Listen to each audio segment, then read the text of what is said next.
Welcome everyone to the Board of Estimate and Taxation January 2021 meeting. Obviously, we are still operating under the governor's directive, which permits us to have these quote electronic meetings. With that, I would call the meeting to order and ask if Ms. Vassalotis has a flag, and we'll start the meeting with the salute to the flag of our country.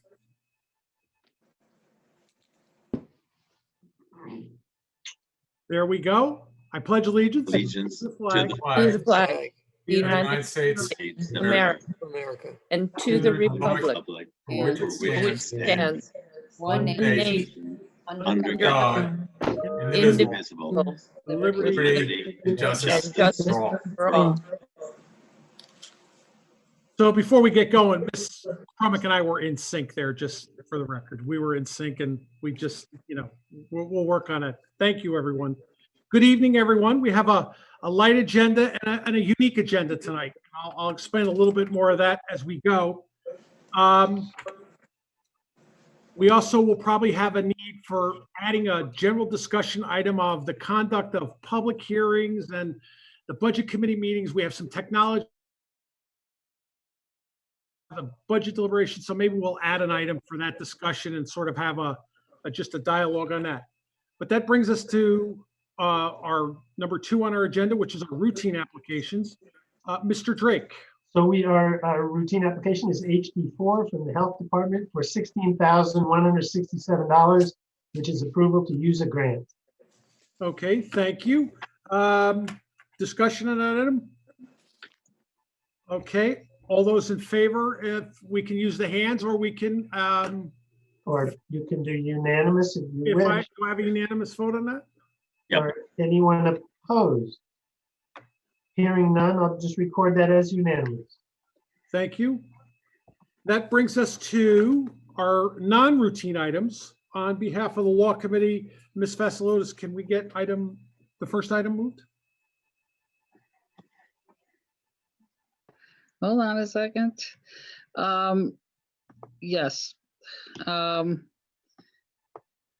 on one second. I'm just getting myself together. This is Karen Vassalotis. Moved that SE1, First Selectman, P9355735 in the amount of $50,000 in settlement of Frame versus the Town of Greenwich. Okay, that item is coming from our Law Committee and I think our Budget Committee report. Ms. Vassalotis? Yes, oops, hold on a second. I'm sorry, I had too many buttons on this computer. The Law Department met on January 11th to discuss in executive session the case of Melinda Frame versus the Town of Greenwich. The committee heard from Assistant Town Attorney Valerie Mays-Keeney, Attorney Dennis Kokinos of Marino, Zabel, and Schellenberg, and Bob Mitchell from Mitchell and Sheehan, the town's outside counsel in this case. I will not go into the specifics of the case. I think everybody is familiar with it. But after some discussion, the committee decided not to vote on the matter, but rather defer to vote to the full BET. Thank you. Ms. Tarkington, on behalf of our Budget Committee. Yes, the Budget Committee similarly met in executive session prior to last Tuesday evening's Budget Committee meeting. And it came out and chose, again, not similar to the Law Committee, not to take a vote in the case at last week's meeting, looking for additional information. Thank you. Okay, I see Mr. Raymer's hand is, I'm sorry, first discussion. I have no other committee reports. Discussion on the item. Mr. Raymer. I'm not seeing Valerie Mays-Keeney. Does she need to be admitted, or is she not with us? She is with us, and if you would like, we can. Sorry. With us now. That's great. I'm sorry. I did not see her on the panel, but I see now that she's coming in. I wanted to ask a question of counsel, if I may. Please, you're up. Attorney, the question I wanted to ask, it was the same question that I had asked during executive session. Should I be assuming that the settlement, if approved, is likely to include provisions of confidentiality or non-disclosure or non-disparagement, as conditions being required of the plaintiff as a part of the settlement. Yes, in this case, this is Assistant Town Attorney Valerie Mace Keeney speaking. In this case, as in all other cases, it would be customary for the town to propose that any settlement agreement, should all final settlement approvals be obtained in this matter, that a settlement agreement would contain a confidentiality covenant on the part of the party who is suing us, the plaintiff, and in addition, a covenant of non-disparagement, that would be typical to request that those kinds of provisions be contained in any settlement agreement. Further discussion? Mr. Raymer, your hand is up. Only to comment that I will be voting to abstain on this motion. Had the settlement been specific that it would not contain covenants of confidentiality, non-disparagement, and non-disclosure, I would have voted in favor, but with the likelihood that they will appear, I will be abstaining. Okay, do I see any other hands up? This is Karen Fasilios. I'd like to call the question. Okay, so just so I get this correct, Mike, dollar can you amount- also just identify yourself for the transcript, sorry. please? I'm sorry. Michael Mason, did I hear the number reported? I think the number on this is 50,000 even, correct? Yes, that's what I moved. Okay, I'm sorry, just checking. Okay, Mr. Drake, being this is settlement, can we do a roll call vote on this one? Certainly. Ms. Cruiser. So a yes vote is in favor of the settlement, sorry. Yes, that's it. Yes, sir. Ms. Hess, Abstain. Ms. Crummey, Yes. Ms. Moriarty, Yes. Ms. Tarkington, No, Mr. Mason. No. I'm a yes. Ms. Fasilios, Yes. Mr. Raymer. Abstain. Yep, thank you. Mr. Dews, Yes. Mr. Weisbrod, You're on mute, David. Mr. Weisbrod, Apologies. My vote is yes. thank you. And Ms. Erickson. Yes.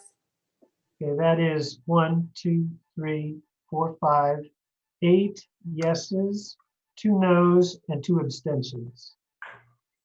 Thank you. Our next item is being. Mike, I'd just like to thank Valerie Mace Keeney and the legal staff for their assistance in this matter. Thank you. Yes, thank you, thank you. Thank you to the very whole much. team. To the whole team.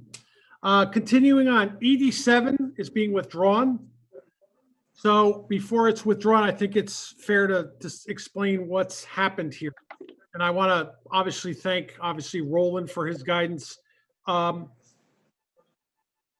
The release of conditions on Cardinal Stadium after our budget committee had received its municipal improvement and site plan. And Board of Ed contacted us about what to do. And in trying to not deviate from our policy, because we don't want to do that, but we also want to be as helpful as we can, I considered putting in this, I put this on the agenda for you to decide. However, as you know, the approvals have a 30-day provision in the charter, which can be challenged. So the question is, would the Board of Ed be wise to enter into a contract during that period? And I think there was some dialogue, very good dialogue. And there's an update on this even today because P&Z has got a certain timeline to deliver their results to them. And then that 30-day clock begins. So we're probably looking at 40 days. I'm sure that's not what the Board of Ed hears.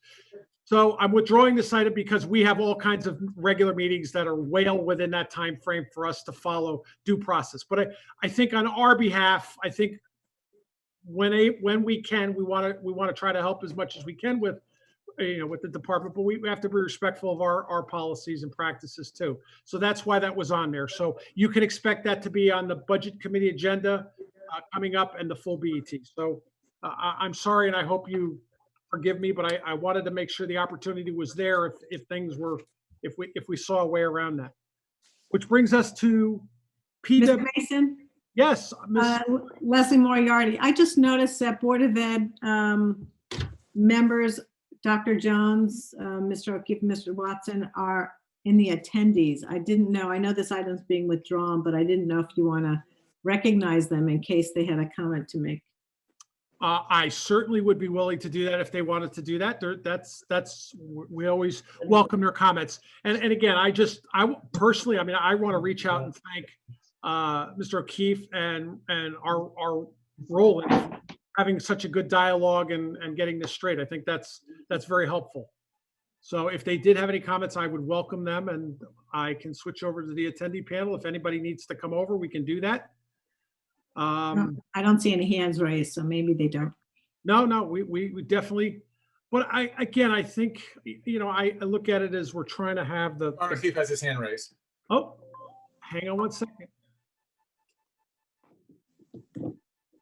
How does one see that? Oh, I see. Yes, sure. Mhm. Thank you. Well, I brought him over there. He's there. He's allowed to turn his video on, and I'm on mute.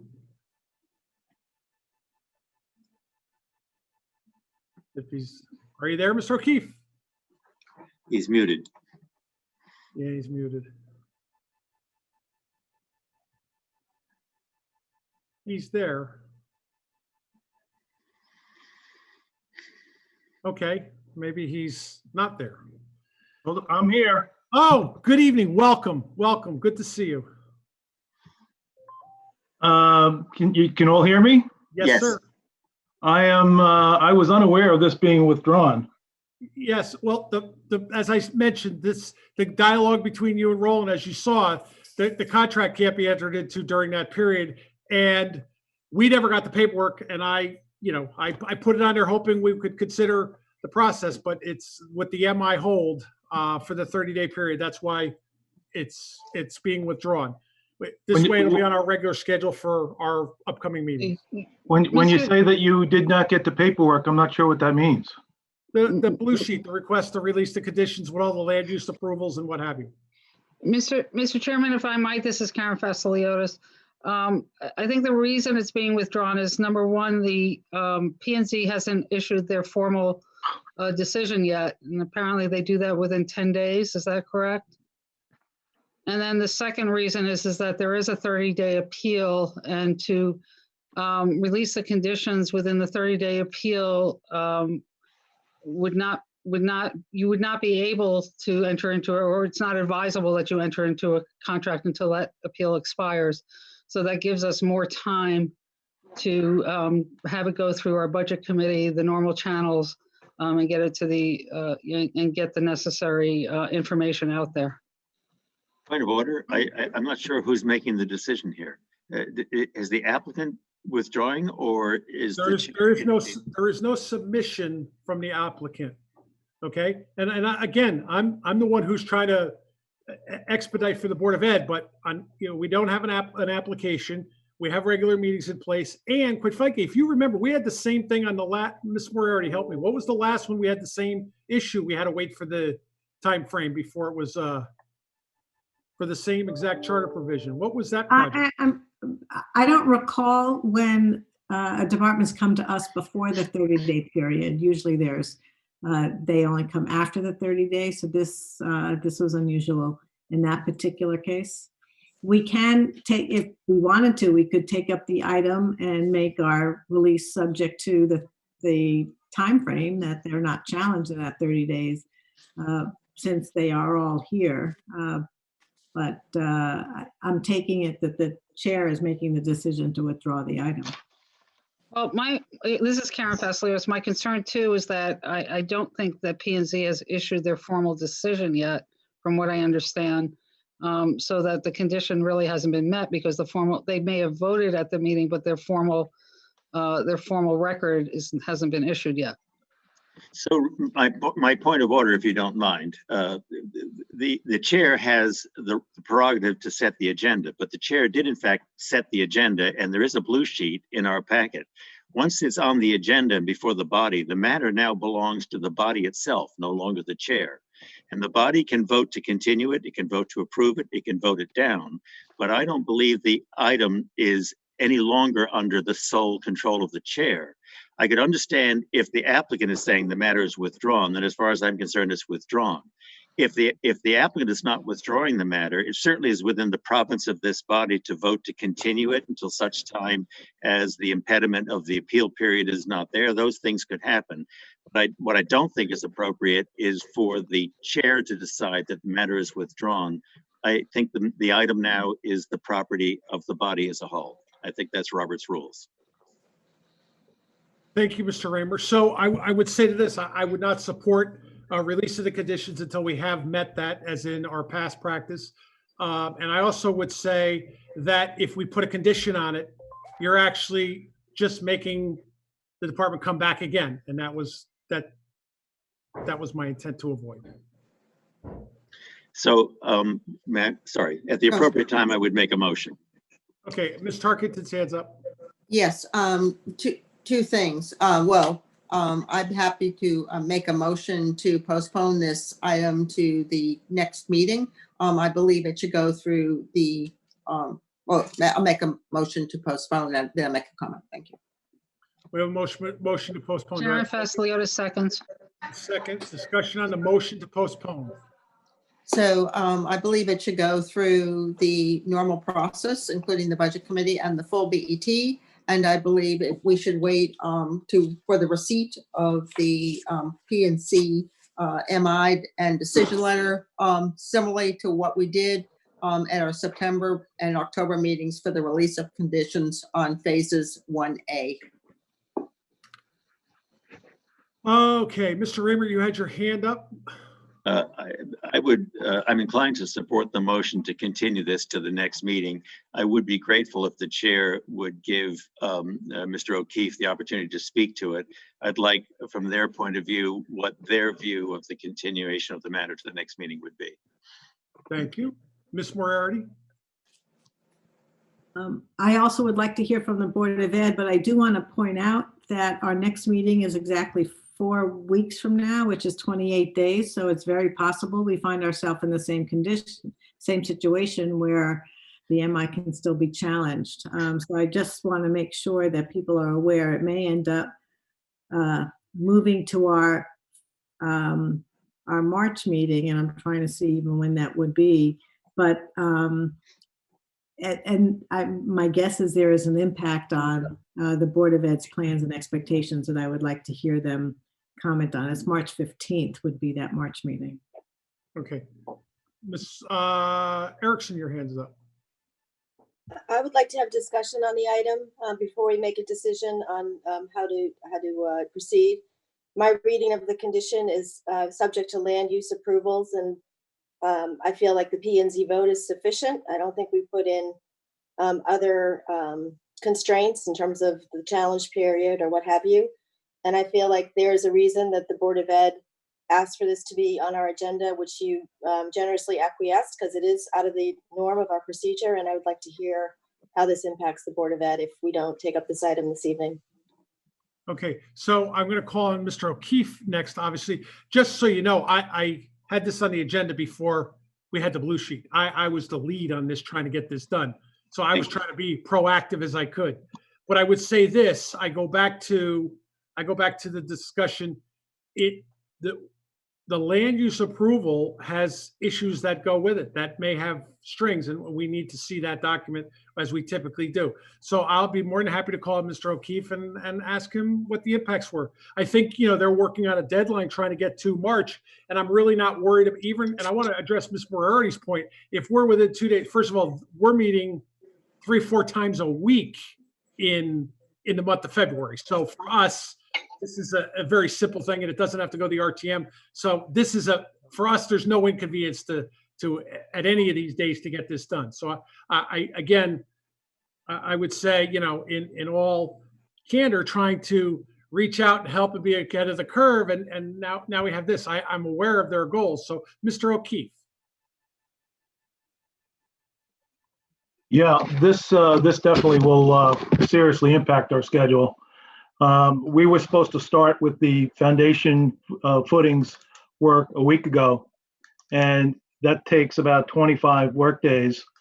And that so that we could receive the bleachers in February. And we are on Southern Bleachers' schedule for the installation of the bleachers at that time. If we are late with the footings and the foundations, then we may very well lose our spot in line, and Southern Bleachers will have to give us another time, which could be sometime later this year. So we'd be at risk, severely at risk. In fact, I'll come out and say it. We will not have the bleachers for graduation, and I mean, and it could mean that we won't have bleachers until sometime in the fall. Tarkington's hand is up. Yes, Tarkington. I again, when I look back to what was submitted for Phase 1A, we had copies of the MI and the PNC decision letter, and we had a copy of the budget for 1A. We have not received any of that information, obviously, because it hasn't been prepared yet for 1B. In addition, again, I don't understand this about footings for the stadium. I thought that was all in the two different releases that we had in the months of September and October of this year, and that would be in 1A. But further, I would say that 1B also requires, as I understand it, the movement of the soil that's stored in the handicap or proposed handicap parking area. So that information would also need to be provided in terms of the cost and the process, especially since school will be in session. Thank you. May I speak? Oh, please do. Please do. Okay. As far as the budget for 1A, 1B, and Phase 2 were provided back when we last met to get the approval for the $1.9 million portion of the 2020 appropriation. As far as the soil goes, part of the award or of the bid includes soil removal, either to remove and move it externally from the site or to move it within the site. So we have two different quotes for that. So decision hasn't yet been made as to which option we will take, but we do have an estimate from the winning bidder for either removing it from the high school or to transfer it to another spot.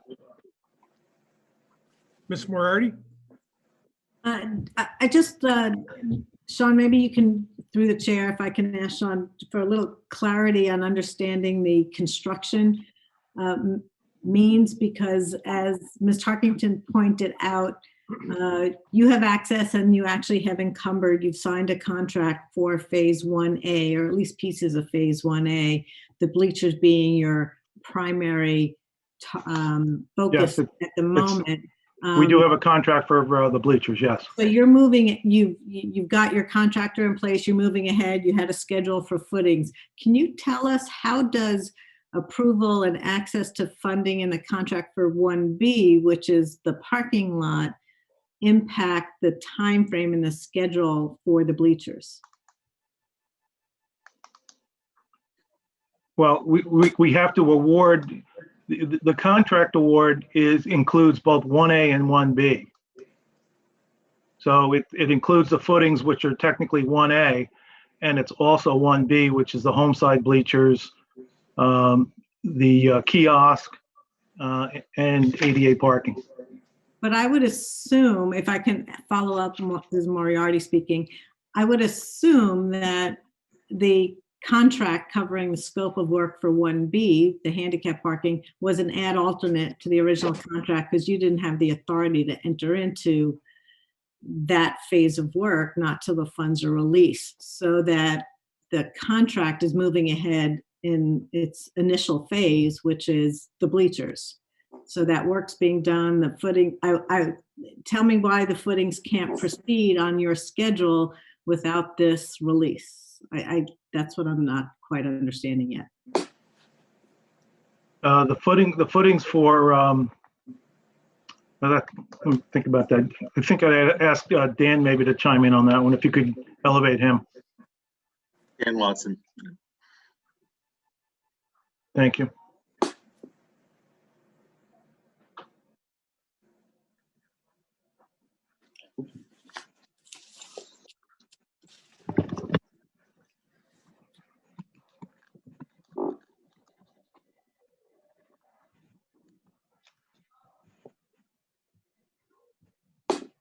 Hi, good evening. Good Can you hear me? Good Yes. evening, Dan. How are you? Good to see you. Good, good. So, let me try to straighten it out a little bit. So the contract was given to Southern Bleacher to fabricate and install the bleacher system on footings that were part of Phase 1A. That we have not released a contract for any portion of Phase 1A and 1B other than the release of the bleachers, which is fabrication and installation. It did not include footings. The footings fall under the contract that we're still holding because we were waiting for a release of funds that would allow us to go to contract with the contractor, because the way the bid was set up is 1A and 1B is one project. And our information was that we were not allowed to go to contract without a fully funded project. I hope I'm saying that right. Can I follow up? Please do, please do. So it sounds to me like the way that you bid the RFP for the footings has created a problem for you because your approvals for MI didn't come at the same time for 1A and 1B. Is there a way, and this is that, was the contract, so the RFP was not put out with ad alternates where you can move ahead with the footings without moving ahead with the handicap parking lot? There were alternates, but they did not pertain to that particular scope. The alternates had to do with the amount of questionable soil, whether it was on-site or off-site disposal, some screening behind the bleachers, and another, I can't think of what the alternate was, but The fabric, Dan. yeah, the fabric screening behind the bleachers, but I can't remember what alt 3 was. All three was the fabric. Oh, okay. Sorry. The other alternate, I'm not sure what it was, but none of them had anything to do with the footings. The other one is site improvement, which would be, the ADA parking and so on. Right. Sidewalks, ADA parking. So That was it. begs the question, this is a very simple question. Do we think it's wise to enter into that contract before the holdover period on that land use approval is in place, is accommodated? Are you asking me? I'm asking 12 BET members and both of you, yes. There are some hands raised, Mike. You may want to. I'm sorry, I was on the wrong screen. Ms. Tarkington? I think I've spoken already, but, quite frankly, I have a motion on the floor at this point in time, and this raises some other questions. It was my full understanding that the reason the Board of Education came back in October was to have the full amount of funds needed to proceed with the Cardinal Stadium so that it'd be ready for graduation. So this has added some confusion that I was not aware of, and I don't believe was shared with the BET either at that time or since. And I would continue to like some additional information on this, the soils on the parking lot, which I recommend us moving this through our normal process, which would be deferring this to next month. And again, the clock ticks from the P&Z meeting. The clock does not tick from our meeting. So I just wanted to, add that in terms of the thought process. Ms. Faslotis, followed by Ms. Cruiser. On the My- motion this is still on a motion to postpone. Yeah, I mean, I'm in favor of postponing only because now I'm more confused than ever. I thought that this was bifurcated into 1A and 1B so that the bleachers could be done in 1A and then the 1B would take care of itself with the other aspects. Now I'm hearing that the contract as bid combine the two And I'm not happy with this process at all right now. And I'm not happy with the, I'm really equating this to a bait and switch at this point in time, because we approved one thing and now we're told that, nope, it includes something else. So I'm in favor of postponing until we can unravel this. Mrs. Cruiser? Yes, Mr. Chairman, I was just trying to, kind of being newer to the BET, get my head around the question that you posed. I guess, how would we answer that question on the risks to the board, to the town of entering into a contract? I don't know if we have legal still on, or if there's any precedents that those who have been on the board for longer could share as to, when and if we've ever done that. And if there isn't an opinion, sadly, I tend to agree with Ms. Tarkington's motion. And I personally am head scratching as to how creation and installation of bleachers don't include the footings to which to install it, and how those two got separated in a process. So, again, unless there's precedents that would make us all feel comfortable, I'm very sad to say that I would vote in favor of postponement as well. Thank you very, very much. Mr. Raymer, your hand was up? Yeah, I think I'm in the same place. I mean, they have funding for the bleachers. They have funding for the footings, for the foundations. What's happened is they have a bid on the foundations, which is partly in 1A and partly in 1B. They don't have a bid to do just the foundations on 1A. I'm inclined to say that, first of all, I don't think that the condition has been met. I don't think you have land use approval until the appeal period is run. The moment the appeal period is run, if an appeal is taken, you still don't have land use approvals. You will have land use approvals when the appeal period is run and no appeal has been taken. So first of all, I don't think the condition has been met.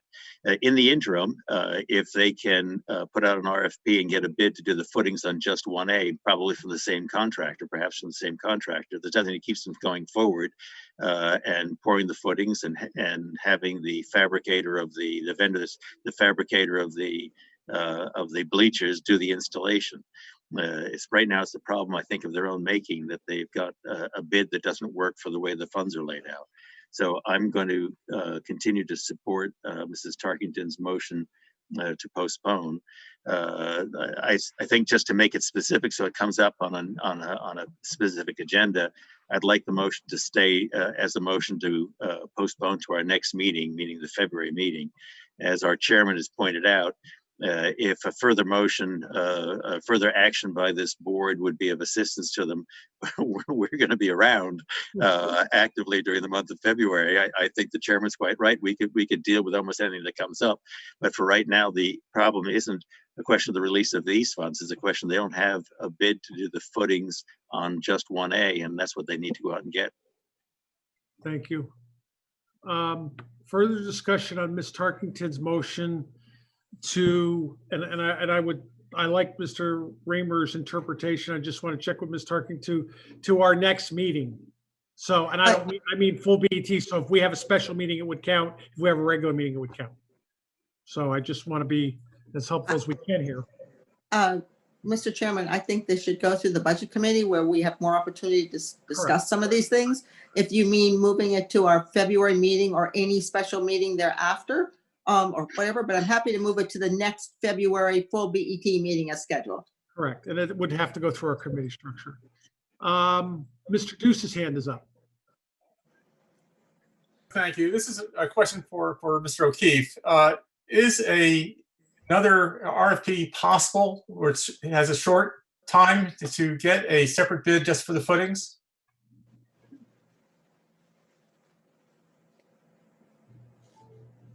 Can you hear me? Yes. Yes. Okay.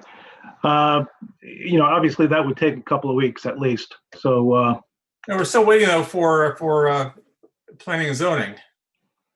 right. No, I understand what you're saying. It probably wouldn't buy us any time. You'll probably end up the same result.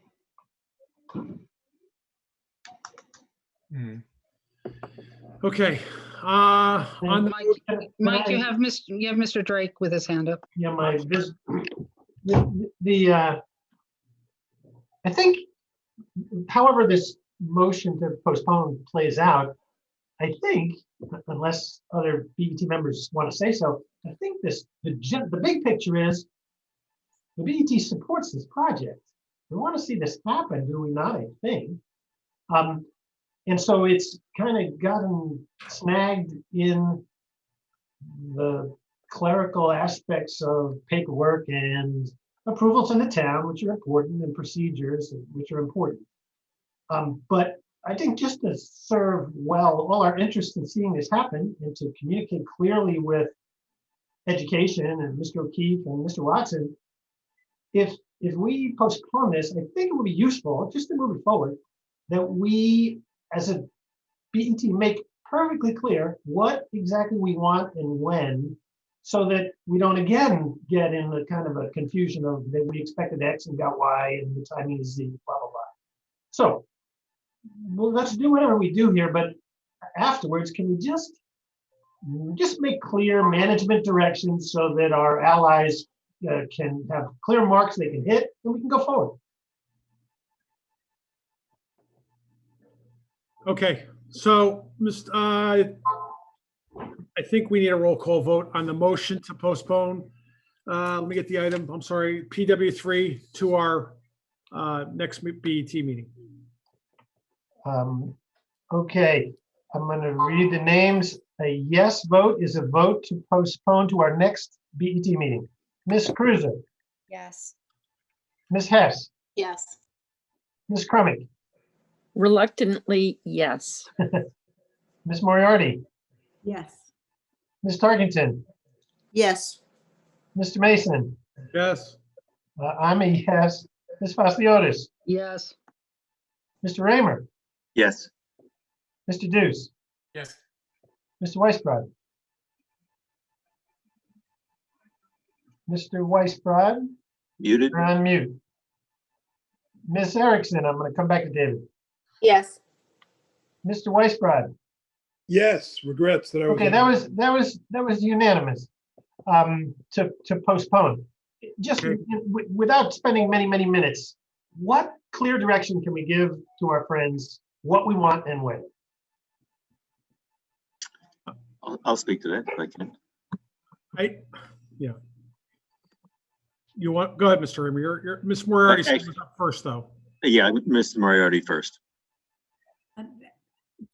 I think the condition is clear that it's just to receive MI approval, and we're expecting that it's a free and clear approval. It can't be challenged anymore. Okay. The fact that the issue we discussed about the way they bid their contract is an unfortunate approach they took in developing the RFP, but that will be solved by getting the MI approval. All right, that's very helpful. Mr. Raymer? Sorry. Yeah, I mean, I'm just going to reiterate. I mean, if an appeal is taken and then the appeal is sustained, let's say it goes to the RGM, which I believe is a right of vote of appeal. If it's reversed, then there's no MI. So the condition isn't solved until the appeal period is run and no appeal is taken. If an appeal is taken, the condition isn't satisfied until that appeal is solved and not sustained. Satisfactory to everybody? Okay, Mr. Raymer's hand was up. Ms. No, Tarkington? I'm sorry. Yes, Ms. Tarkington? You're muted, Leslie. While the condition is those approvals, we received those approvals in September at the September meeting. And then we received the financials at the September and October. And I do agree with Mr. O'Keefe that the remaining funds are what we approved for one. But there was never, as I remember, any requirement or anything in the budget for moving soil for, whether it's offsite or onsite. And so I do think an updated budget based on whatever they want to give. Obviously, there's a remaining amount, but just so we have a feel for what's happening on that. This is not your ordinary soil. Does anybody want me to read the condition? Sure, yes, that'd be great, please. I'm reading this from the budget. It's real short, just so we know to make clear direction.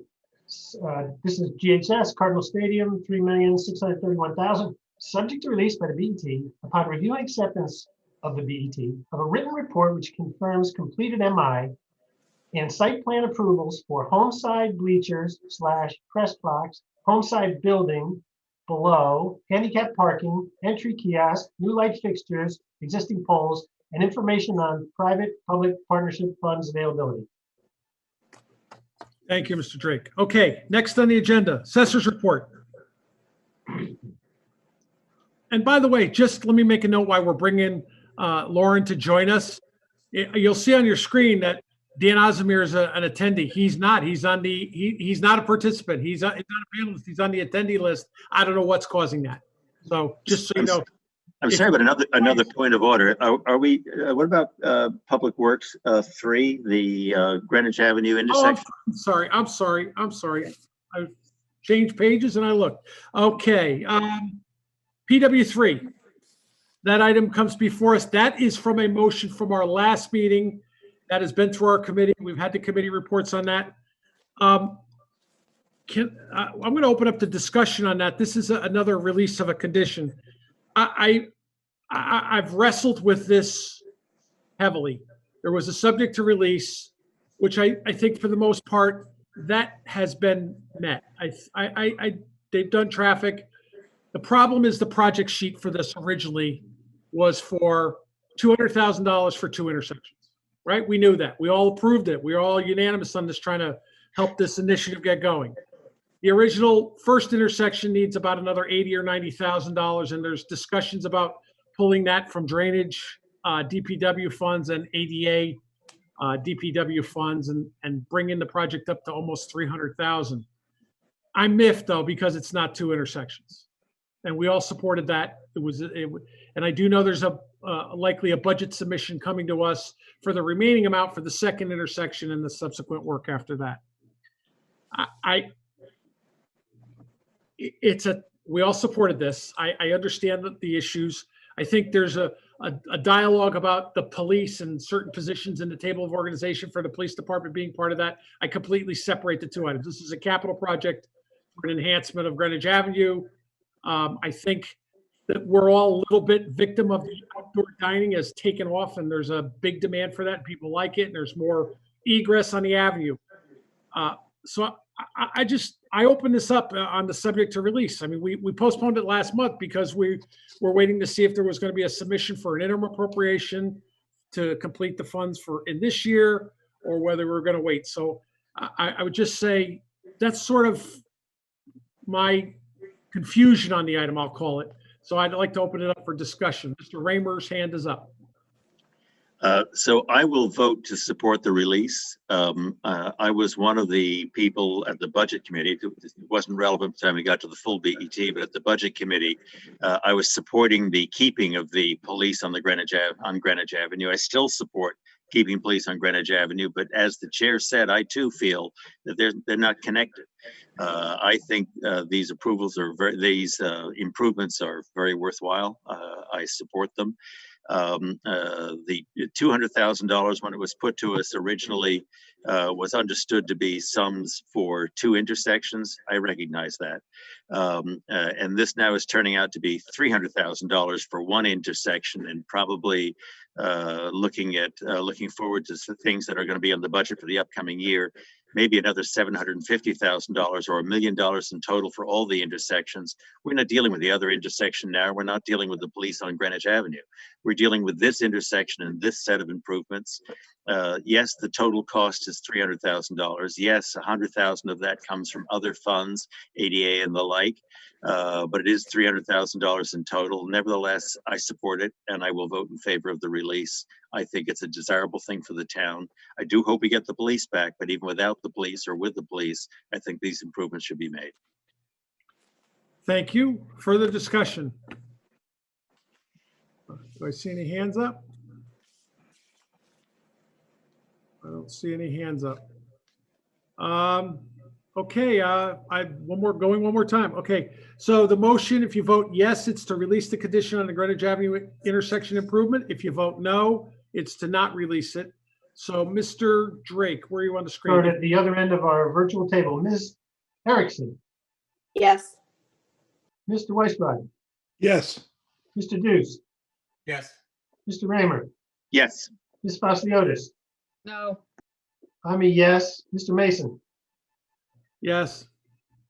Ms. Tarkington, No, Ms. Moriarty, Yes. Ms. Crummett, Yes. Ms. Hess, Ms. Cruiser, Yes.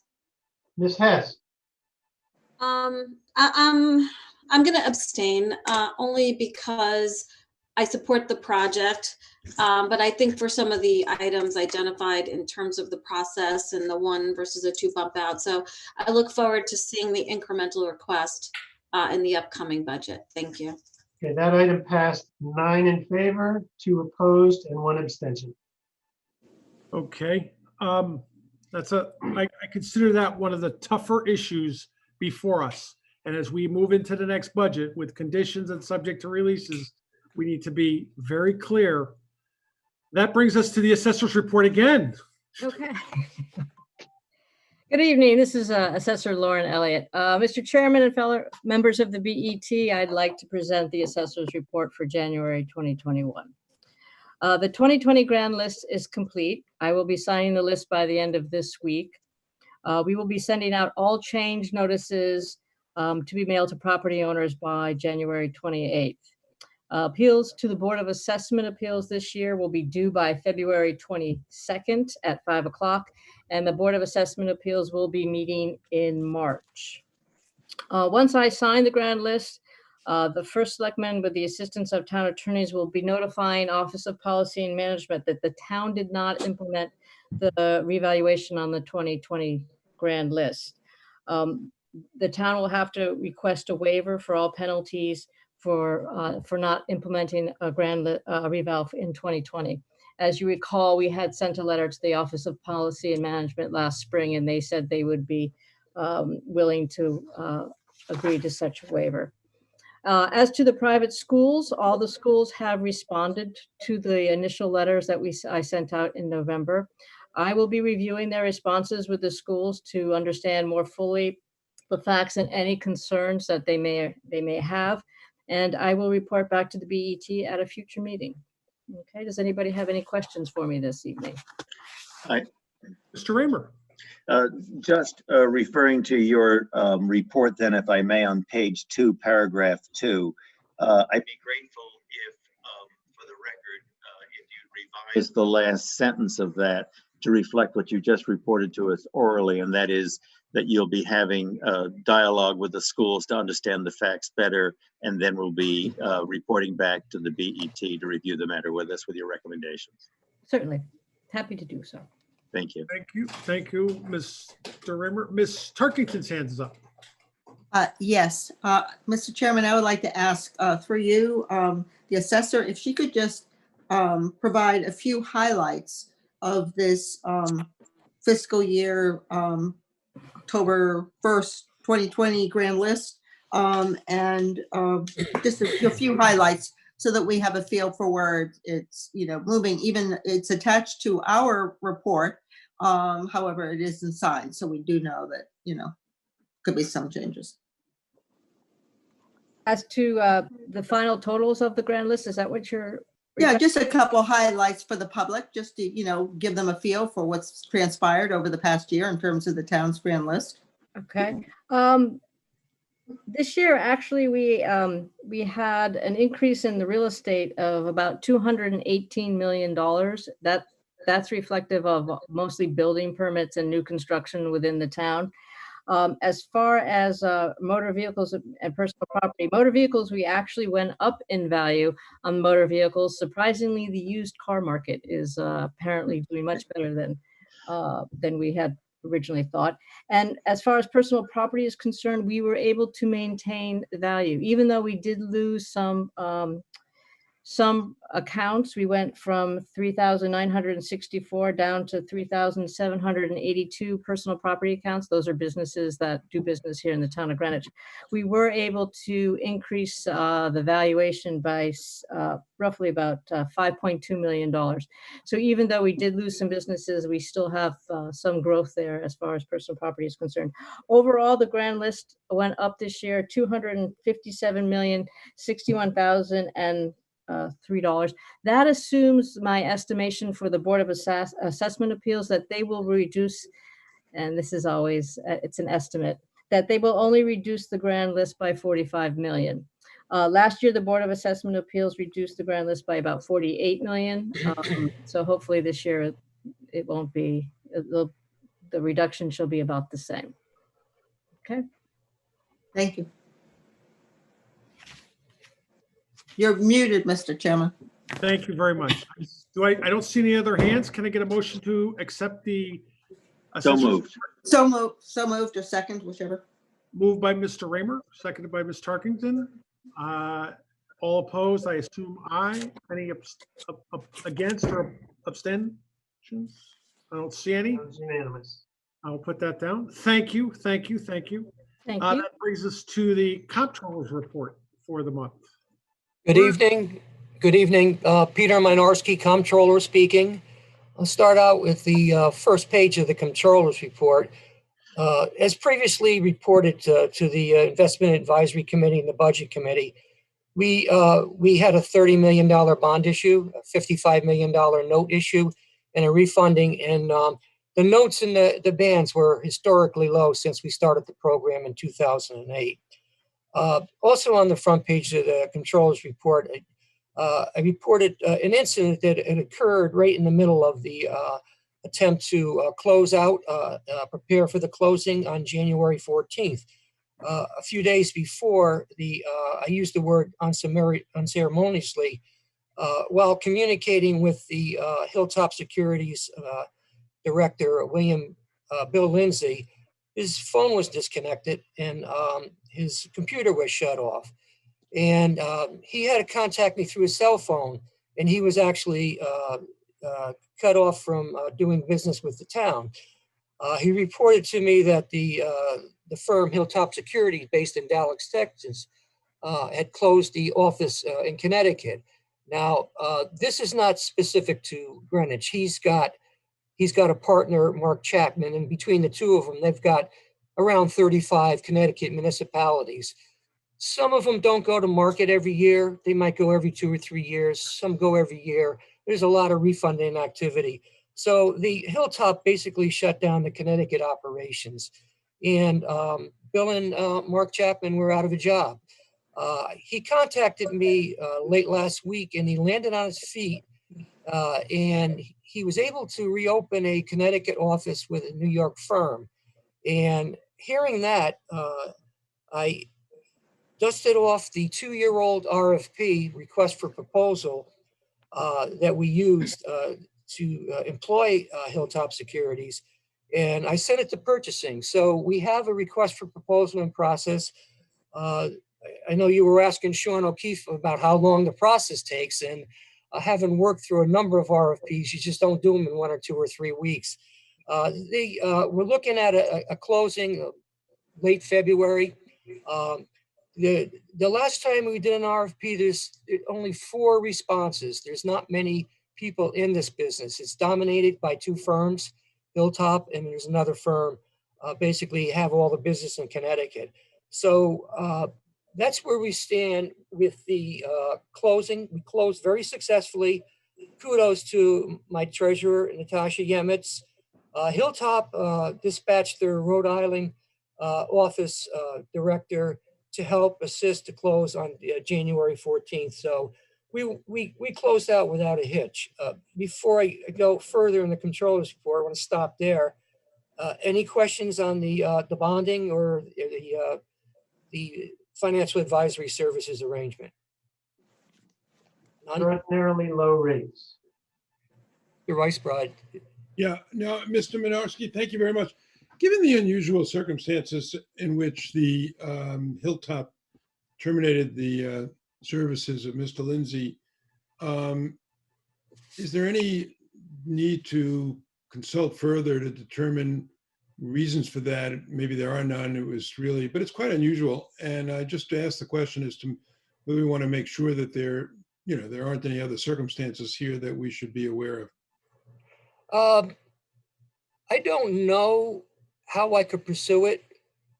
I could, I don't know how to pursue it as far as Hilltop Securities is a national firm based out of Dallas.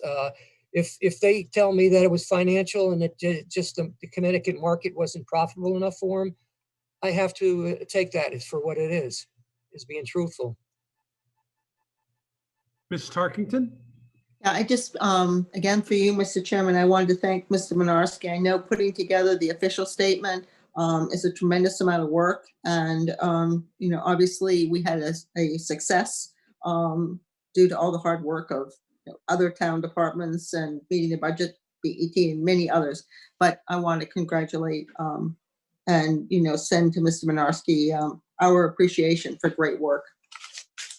Okay, if Mr. Chairman, again, Pete Menarski speaking, if I could proceed for 2 or 3 more points in the controller's report? Please. Okay, page I 2. I have a question on what you just addressed. I'll come back to it later if you like, or but if you wish, I would ask that question now. Okay.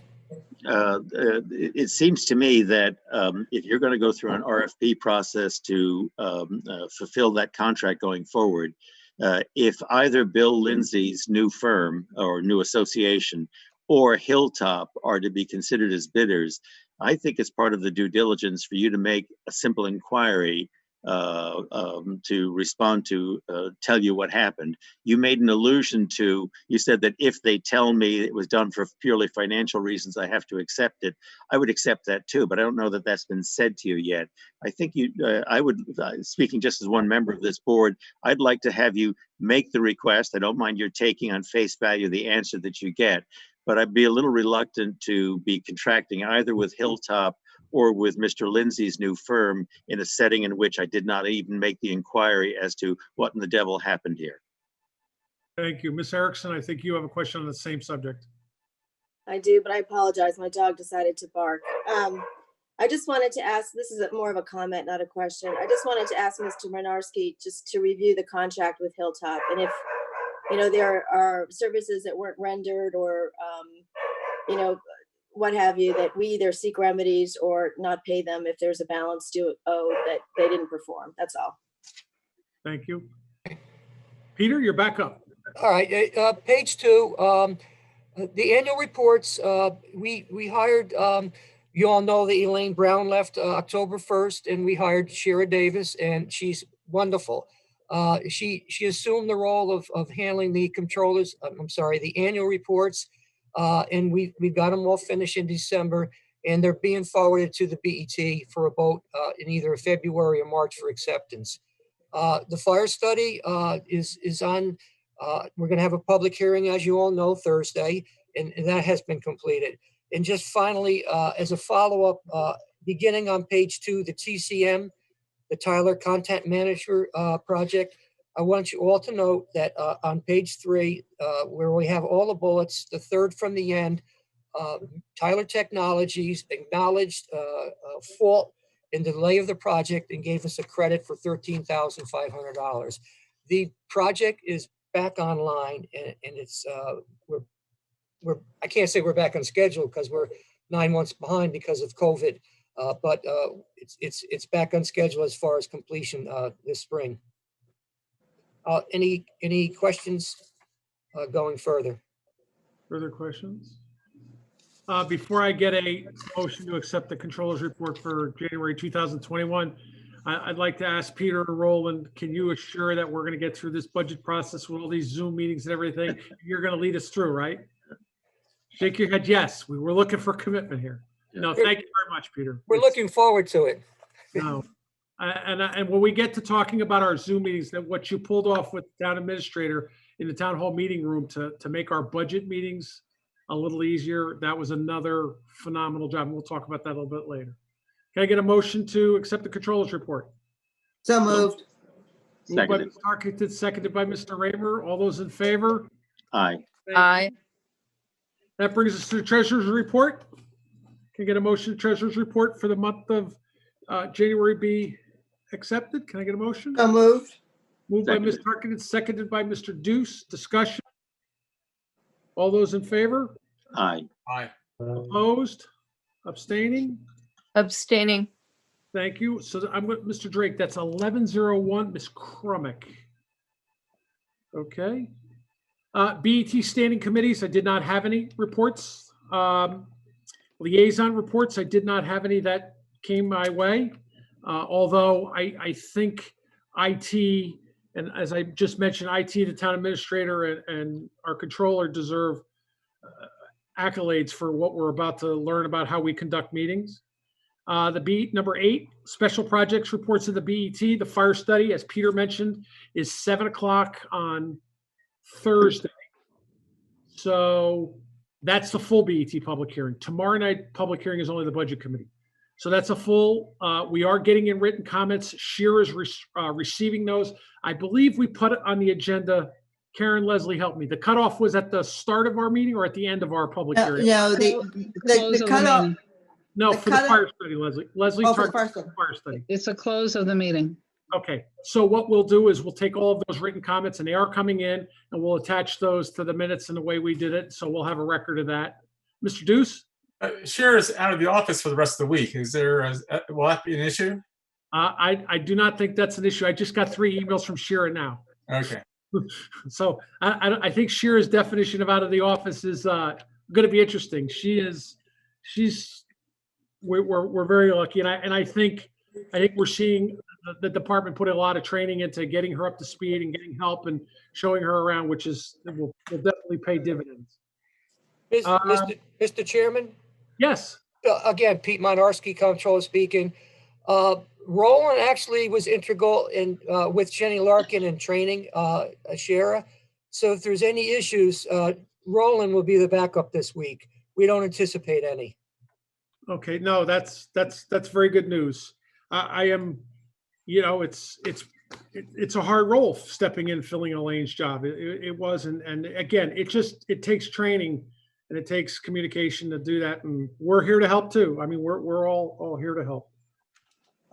So should we be calling Roland Shearer this week? Oh, I don't think you should do that. Oh. I don't think you should do that.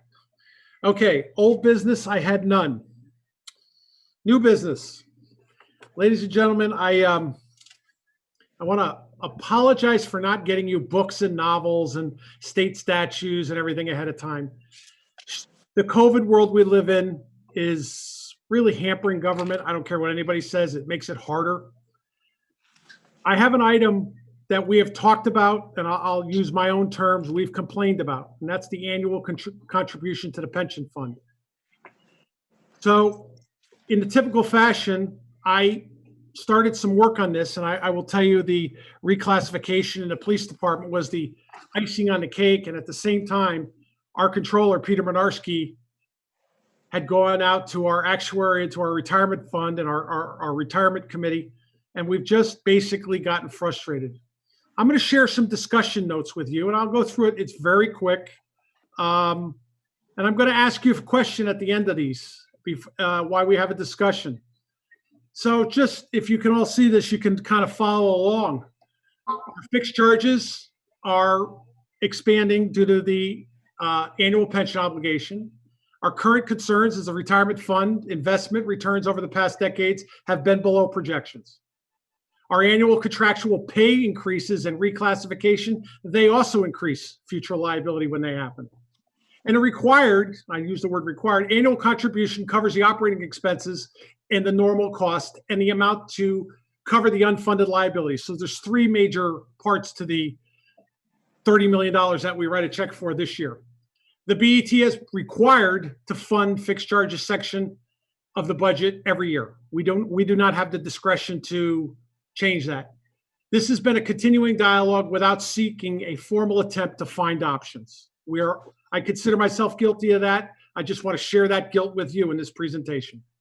Peter Minarski reached out to Greg Stump, who Karen Fasalotis will move over to our meeting, and we'll introduce him at the time, who's our actuary, to seek options. The retirement board to date, our retirement board, has taken the path to reduce the assumed rate of return annually. We've started at 8%. We've brought it down. I think it's at 6.25%. This led me to bring this up as a formal discussion. I will ask you at the end of the discussion, what do we want to do? Well, let's look at some options. We could continue to sit here and let the portfolio not make the hurdle rate, and we could just keep raising taxes and putting money in this fund. We could create an incentive program to take eligible employees into town and allow them to start taking their retirement benefits while continuing to work. The town has done it before, if you remember the civilian dispatch program. The advantage to that is that incremental pay increases through time would no longer change the pension obligation. So you would, in essence, freeze the liability. You'd know what it was based on the actuarial value. We could take that same program in option 3 and just lump sum it at a discount rate that's agreeable to the town and obviously the employee. We could do a pension obligation note. This is a new one to increase the fund balance in a retirement fund. It's currently being done in a few communities, and I'm going to give you a display of that. And basically, what that is it's a loan. You need state approval, and it's required to have payments of principal and interest annually till the time it's paid off. We could create a lump sum option to our employees. This is a very unique one. A lump sum with an agreed program, and then finance that lump sum annually. In other words, for the employees who would take a lump sum, we could finance that. That would be a very simple program, straightforward. We've considered a drop program in this, something to consider. We consider the extended amortization schedule of our retirement board sliding out from 11.5 to 15 years. That helps a little bit. But what really caught my attention was this pension obligation note. Most communities who do something like this are in financial distress. I want to, I'll use Mr. Deuce's words. We want to do this because we're not in financial distress. We're such good credit standings that we can do this and take advantage of that. So let me just show you this. This is very important.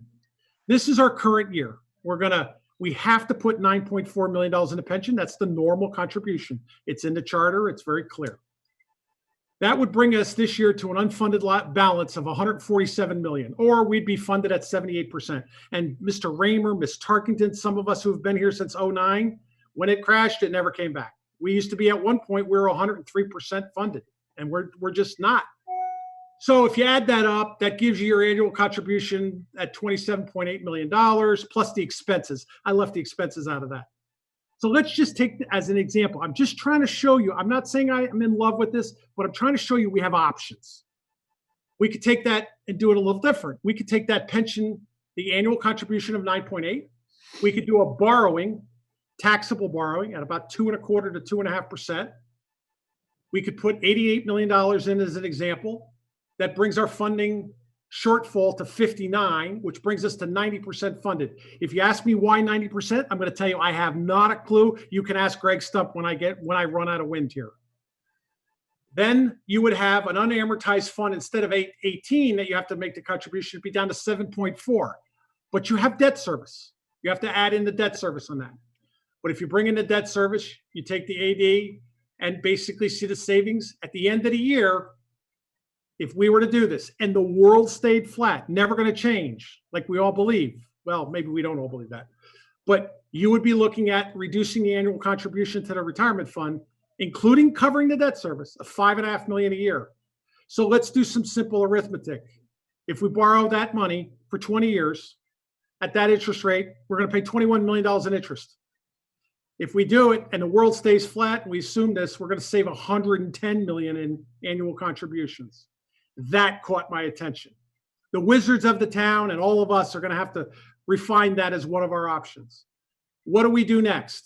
Well, I have a list I've started working on here of different things. The first thing we have to do is thank Roland and Peter, Mr. Deuce, who stayed with me on this, and Greg Stump from Bloomshire Consulting, who will be here to answer questions. So you could see, and I'm going to send you this document as notes, we have a lot of different things, and there's a lot of strings with different things. I'll give you an example. We have a census already for eligible employees who are working for the town who could retire depending on their labor contract. We need the financial numbers and the suggested discount rates. Don't look at me, look at some of the people that's their business. The BET would have to have a conceptual approval. The state needs to approve a pension obligation bond. We just can't do that. Okay? And the state has some strings. If you become unfunded at a reasonable difference, you have to amortize that in a 5-year cycle. We'd have to have obviously conversations with our retirement board on how that would change their investment strategy. That's probably our liaisons there.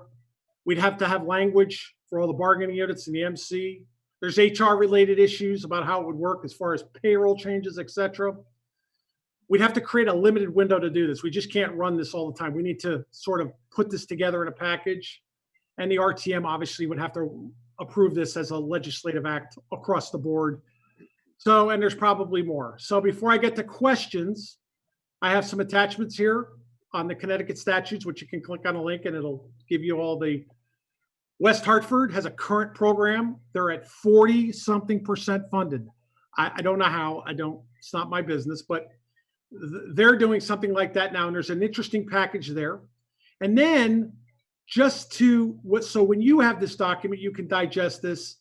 There's some of this is recovered, but as we get into the questions, I think I'll ask Mr. Mynarski and Mr. Stump and Mr. Deuce to probably help answer the questions, because if I answer the questions, this conversation might not go where I want it to go. But the point I'm trying to make is, I'll go back to what I said before. I think we have options. I think the town is looking at, every year, it seems to be about $3 million or $4 million. And it doesn't get us a better school. It doesn't get us a better ball field. It doesn't buy a new fire truck. It doesn't do any of that. So I don't know how you feel about this. I know I'm guilty of not sort of sharing this. And this is not really a budget item. This is maybe for future budgets, yes. But for this budget, it's not part of an item. I don't plan on forming a special committee or a working group. This is 12 of us. Because this is way in various departments. This is law, this is HR, there's broad spectrum of people who would have to get involved in this. But I'll open it up for questions. If you want, I can leave the document open or I can make the screen easier. It's your choice. I want to introduce Greg Stump. By the way, just so you know, I didn't realize it, and it came up at one of our phone sessions. I met Greg Stump at one of my earliest BET meetings back then, right, Peter? He goes back as far as you and I together on this. My first meeting was actually with Greg Stump's predecessor, Graham Schmidt. It was September of 2004. And to your point, we were fully funded and there was no contribution. One of the initial mistakes that the town made when we were fully funded, and in hindsight, they should have done, was paid the normal cost. And they did do two things. Well, one was charter mandated, but this comes up, the credit rated agencies look at this area because a lot of towns have unfunded liabilities and they don't address it properly.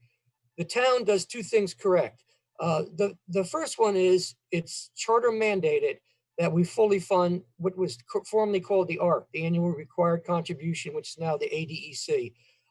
And number two, the biggest move they made was closing the plan, starting in 2005 with the management and confidential, all the way down the line.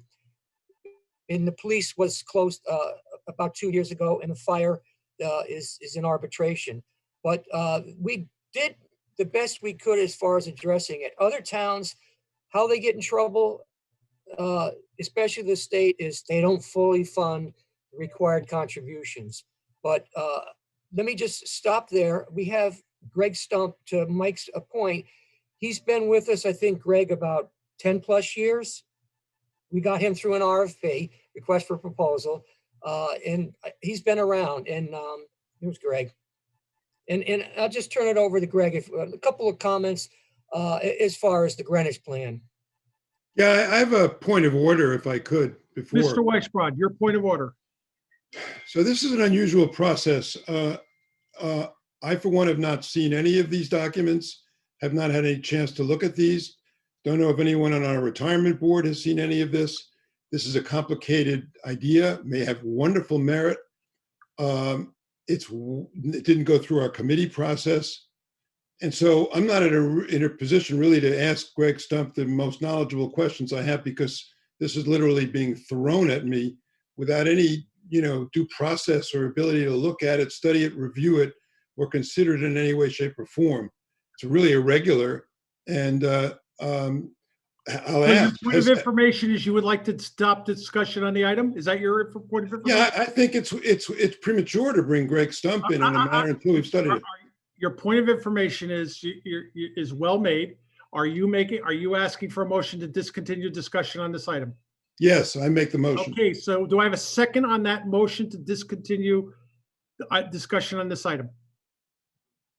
I see no second. Thank you. Ms. Crumick, your hand is up. I'll second it. Oh, I have a second. Discussion on the motion to postpone these discussions. Ms. Crumick, your hand is still up, actually. Oh, I'll take it down. Okay. Well, I have a different question, actually. I'd like to. I believe- I'd like to talk to it, but Hang go on one ahead, second, Beth. Mr. Drake, Ms. Moriarty's hand is up. This is new to all of us. It's kind of new to 11 people here. And so in that respect, I understand what David is saying. On the other hand, this is one of those this is kind of like the elephant in the room. And the discussion should start somewhere. No one's committing to any decision. This is the first step in a 1,000-mile journey. And so I think, we're an important body in the town. This is the kind of thing we should steer. Yes, it'll eventually end up in a committee and lots of committees. And there's work here for 12 people and all the smart people on the phone. And Mr. Minarski and Mr. Stump and others. But this, to my view, this is why you have a new business topic on your agenda for years and years. It's you're starting somewhere. No one's being put to answer any questions or anything. I think for one, I'm here to have open ears and listen. Got to start somewhere. So that's why I won't be voting to end discussion, put my thumb in my ear. I'd like to hear. Thank you, Mr. Drake. Ms. Moriarty, your hand is up. Yes, I want to address some of David's points, need to be acknowledged that this is a very atypical way for the BET to be introduced to an item. It's the first time, Mike, behind the scenes, you've been mentioning to me for 6 months you're working on something, but haven't shared any information with me to present, to make Can you clarify that I haven't shared any information with you? Can you clarify that? Verbally, you've discussed the concepts. I continue to say I need to see it in writing because the conversations kind of go in circles a little bit. And I am not opposed to continuing the discussion. I'm not going to support David's motion, but I do want to say, I think we do need to get back to good process on this. I think clearly any items affecting the financial affairs of the town that a majority of our members think we need to pursue and talk about is warranted.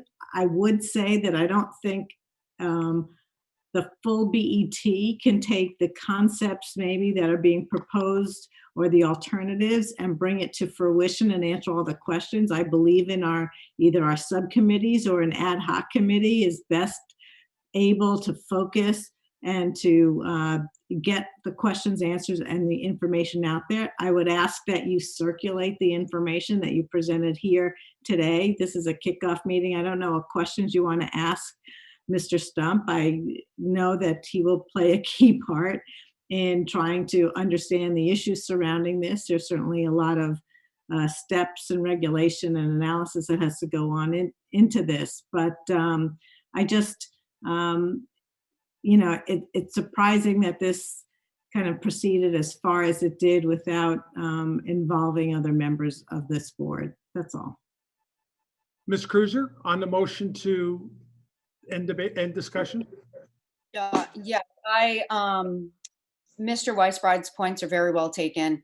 I must say that I, as a retirement board liaison, and somebody who followed the retirement board, even on the RTM side, and as a person who has been sort of pushing some of these ideas in front of the retirement board now for years, as many of the even RTM members on this call would attest to, I'm very disappointed as to the way that this has been raised. And partly because I think as a board, we often chastise other groups in town for process and how they don't follow particular ways. And this is an incredibly important topic, and one that does take a lot of our budget. And in order to use Mr. Stump's time, and he is a fantastic resource, it would have been great to come prepared with thoughtful questions and ideas. So I guess I ask the chair and other members that are involved why the process was as it was, and why we didn't get the opportunity to consider and come and use this time wisely, use Mr. Stump's time wisely, rather than sort of react to something so importantly in such an ad hoc way. So Ms. Faslotis's hand is up unless you would like me to answer those questions, which I would love. I'm not going to answer those questions, but my understanding here is that this is just the beginning. This is not the end. This is meant to just kick off the process. And, you know, I'd just be interested in Mr. Stump just giving an overview of how we might go about doing this, since other municipalities have done this. I don't look at this as, you know, the end of the discussion. I look at it as the beginning of the discussion. I have to confess, a lot of this is over my head. I'm not the financial wizard, but I do envision that it will go through the Human Resources Committee and the Law Committee and the Budget Committee. So I think that there will be plenty of eyes on this as whatever is formulated is formulated. I can't say that this is not part of process. I mean, you know, we are now having a kickoff meeting. We will have ample time to discuss this. We're not being asked to take any votes. I don't even have a copy of the document myself, so you know it hasn't been shared with the whole BET. And you know, I just think that conceptually, I think that it is a good idea. And if we can make it work, I think it would be a good idea. But, you know, we have to work together as a body. So I'm not supporting the motion to postpone. So Mr. Weisbrod has his hand up, but before I call Mr. Weisbrod, let me try to address those. First of all, I want to start out and say, except for stopping the discussion, Mr. Weisbrod, you're 100% right. Miss Cruiser, who says she's disappointed, I'm disappointed too.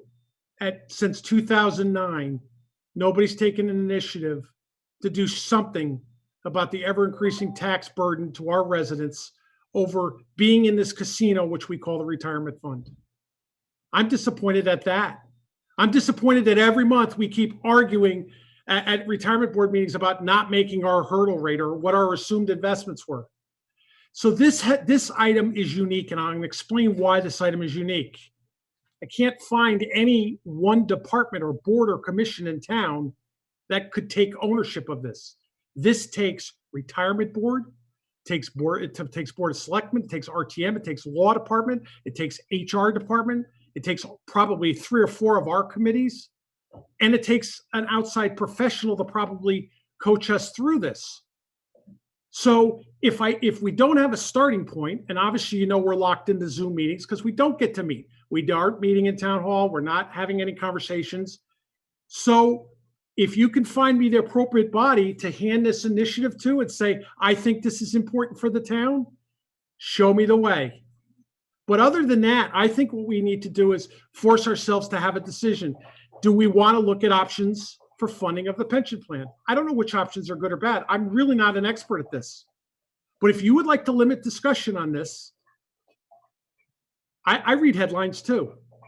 I think that would be a travesty in this town. We're sitting here talking about every single policy as it comes to us all the time. Show me a place to house this initiative and I'll house it there. I think the goal is for us to work on this and decide what the options are, get our RTM members involved, get everybody to start to talk about this, see what the options are for us, because this could be a very positive impact in our next budget. And we would want to get something like this done by September, October, and figure out what this, and it's going to take leadership. It's going to take leadership somewhere. Okay. And if I had a way to house this, I would house it. So I'm guilty of taking the initiative because I didn't have a place to put it. Now, with that said, sharing an initiative like this, there's been lots of conversations about that. You heard me mention that, and lots of involvement. So I would hope we don't end the discussion on this. I'd love to see some of the questions that come out. What I also love is I want to see a fresh look by the BET. I want to see how the BET reacts to diving into a very important issue. This could be $100 million for the town over a couple decades. This could be an astronomical savings. So, Mr. Drake, on the motion to end discussion, would you, unless Mr. Weisbrod would like to rescind his motion, please call a roll call vote on this. No, I have my hand is raised if I could. Oh, I'm sorry. That is true. I'm sorry, Mr. Weisbrod. Right. Two questions. One is, are you planning on circulating this document after the meeting? I do plan on circulating the document. I'm waiting. I'm actually still adding material to it, but I will circulate it for discussion notes. Absolutely. When would that be? You said after the meeting. I'll circulate it. You could see I still have it in rough form here, but I will circulate it after the meeting. Sure. I mean, it's public. I've shown it on. It's been shown at a public meeting, so it's a public document now. I have not seen it in any meeting. I'd like it immediately after the meeting so we can look at it. Number one, is that fair? Absolutely fair. Absolutely fair. Actually, what I'm waiting for. I think David's looking for the word today, which is fine. Yeah, I'll tell you what I'm waiting for. Peter Minarski and Greg Stupp will tell you. We actually have the West Hartford document on what they're doing as an example that we all thought might be helpful. However, I can't get that attachment to go onto my attachment. That's been my problem today. Otherwise, you would have already had.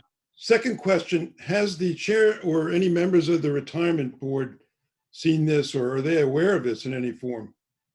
I can tell you that the retirement board members have an idea of this. In a conversation today with Ben Branyan, they're in the same position we are. They're looking for what they plan on doing with hurdle rates and investments, and they are aware of this. By the way, this is a conversation that we've had since 2009. We've been complaining about the same thing, looking for possible solutions. So yes, I would say they are aware that. By the way, they're also, this is a public meeting, and I think the retirement board. I don't think the retirement board has. We'd have to discuss with them how we might invest if we were to do a pension note. But on the other items, I don't know what their involvement would be. Again, we have to figure that out. Can I, if David's finished, can I ask the first question? Well, no, I'm not finished. I'm almost finished. In light of your commitment to circulate this document forthwith, and in light of the fact that my protest has been well heard, and I think it's something that we need to take offline because it's an unusual and irregular matter, and in light of the fact that there are many in this town,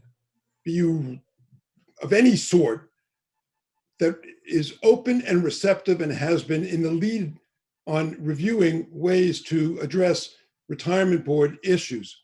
So the objection that I raise is procedural. In no way does it relate to the substance of the need to innovate and think in an original way as to how we deal with the pension fund issue.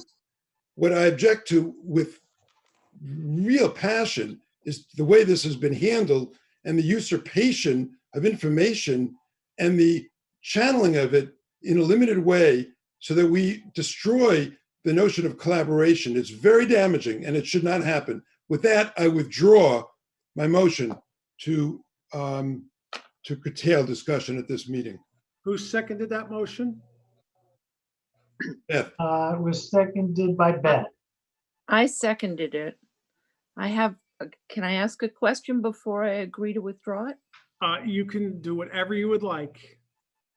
I want to know why you didn't share that document with us before this meeting, Mike.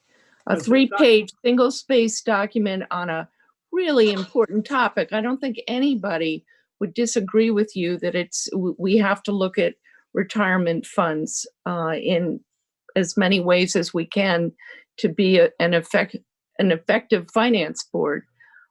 But there's a think I've courtesy answered here. that. I There's a appreciate your question. courtesy here, Mike, that Mr. Chairman, there is a courtesy here to your fellow BET members, and I guess I would ask if we withdraw this, that we not be put in this position again. It Well, doesn't feel collaborative. I will agree to withdraw the motion if Mr. Weisbrot is prepared to withdraw, but I think unfortunately this is not the way we ought to be working together. I appreciate your with pulling your second, and I believe this is an attempt to have a clean start at working together, because this is such a big issue. And by the way, it's not about the retirement board. This is just about the pension performance. That's really what this is about. It's not about the retirement board. It's about the pension performance and the options we have to address the continuing hurdle that we just don't make. So if the motion's returned, further discussion on the motion, further discussion. So we have Peter's here, we have Greg here. If you have any questions, I want to write down questions. I want to start working on this and figure out where we can go with this and build information. So I would also say, if I could, and then we'll open it for questions. Can this be remanded to Mr. Drake's committee, the IAC, where we've worked on many issues of this sort in the most collaborative way, and where there's a tremendous exchange of ideas, and where this will get looked at, reviewed most thoroughly for the benefit of the whole BET. I would make that suggestion.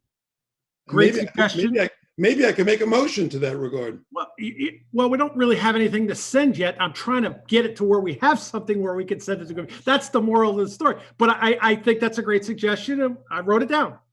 Hang on, Mr. Drake. Ms. Crumick had her hand up, and then Ms. Cruiser. Yeah. You're on mute, Beth. I want to ask Mr. Stump, how would we define an eligible employee? Has that been discussed, or is it a standard type of a qualification by age? Just curious. I have quite a few things to say on this. I don't know if you want me to get into all of them now. It's your choice. I think Ms. Crumick's question is, how do you define who would be eligible? And I think there's 7 different labor contracts plus our MCs, and each labor contract clearly has a point in time where the employee meets a certain threshold and becomes eligible for retirement, is the answer to that. And there's an annual census that I think you build and send to the retirement board for the actuarial computation. Right. So my understanding of this whole process is what we're trying to decide, what the BET is trying to decide tonight is, do we want to look into any of these things? So we haven't actually done very much analysis, knowing that spending hours on that's costly.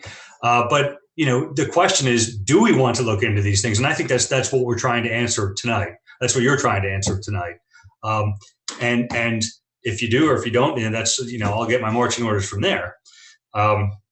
Second thing I wanted to point out is that no matter what the options are, no matter what we look into or what ultimately happens, I'm not a stakeholder. My firm's not a stakeholder in this.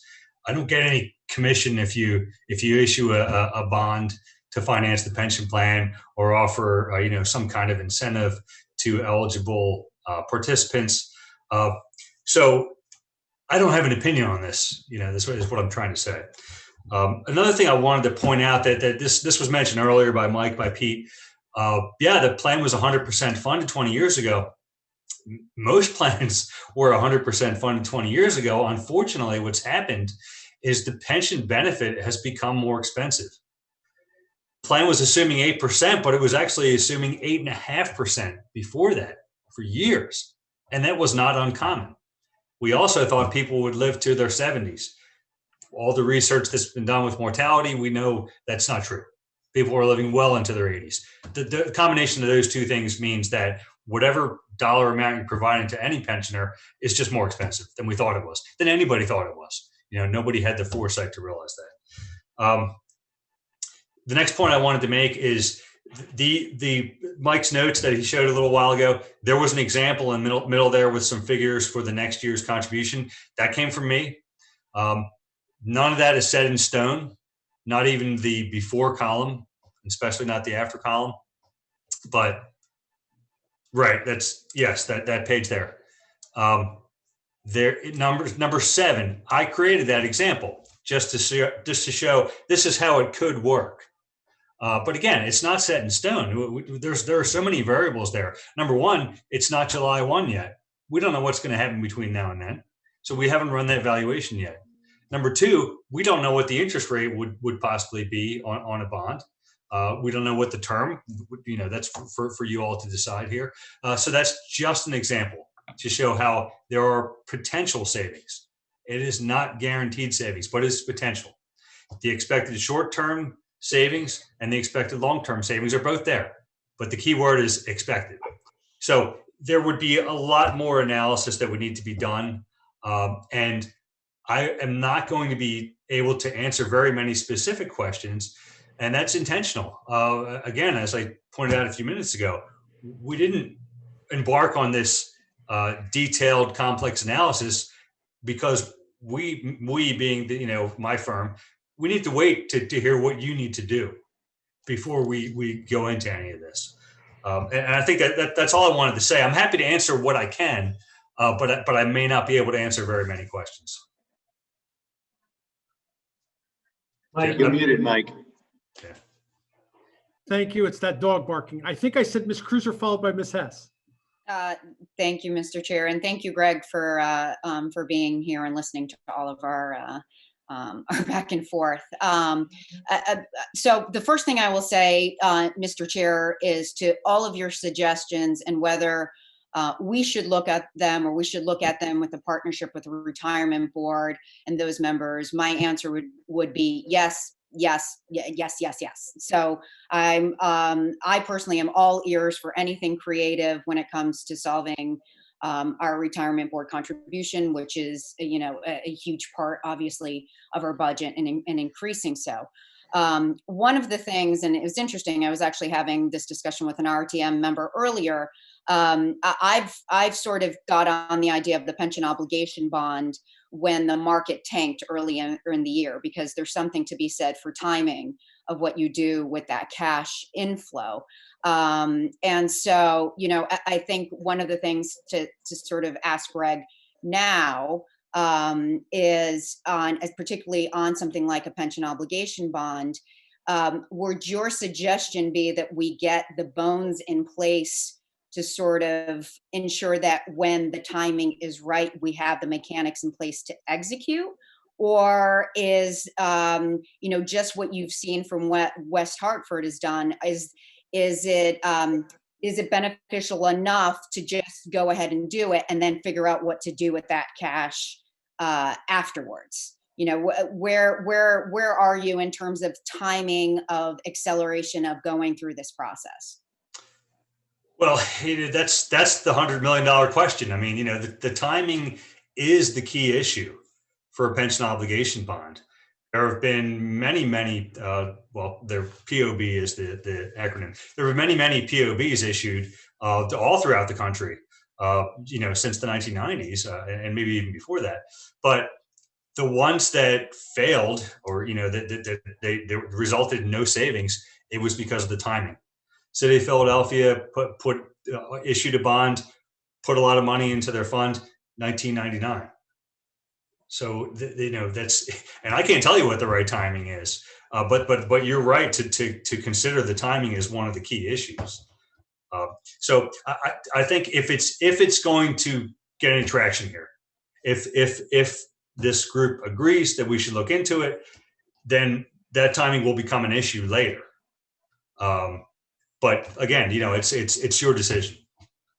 Can I just ask a follow-up on that? So do I understand that we could bifurcate sort of what deciding and discussing the merits of a POB in general, and then sort of the structure of it can be shelved for the timing, or once we start moving this ball and start talking to, issuers and things, are we then pretty much just become a slave to the timing? My understanding is you can bifurcate that. You can discuss it. Is it a good idea?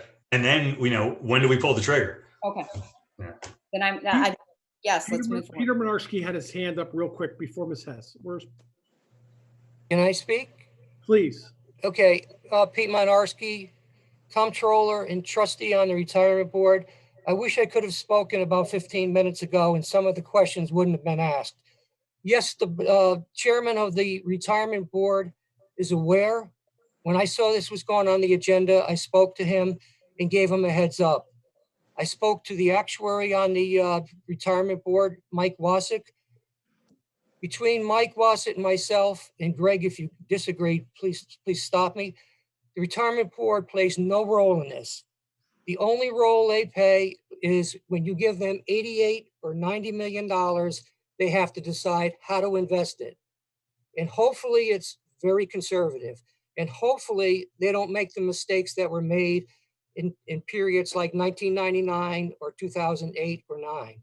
So before I go further, Greg, it's my impression that the retirement board plays no role in a pension obligation bond, correct?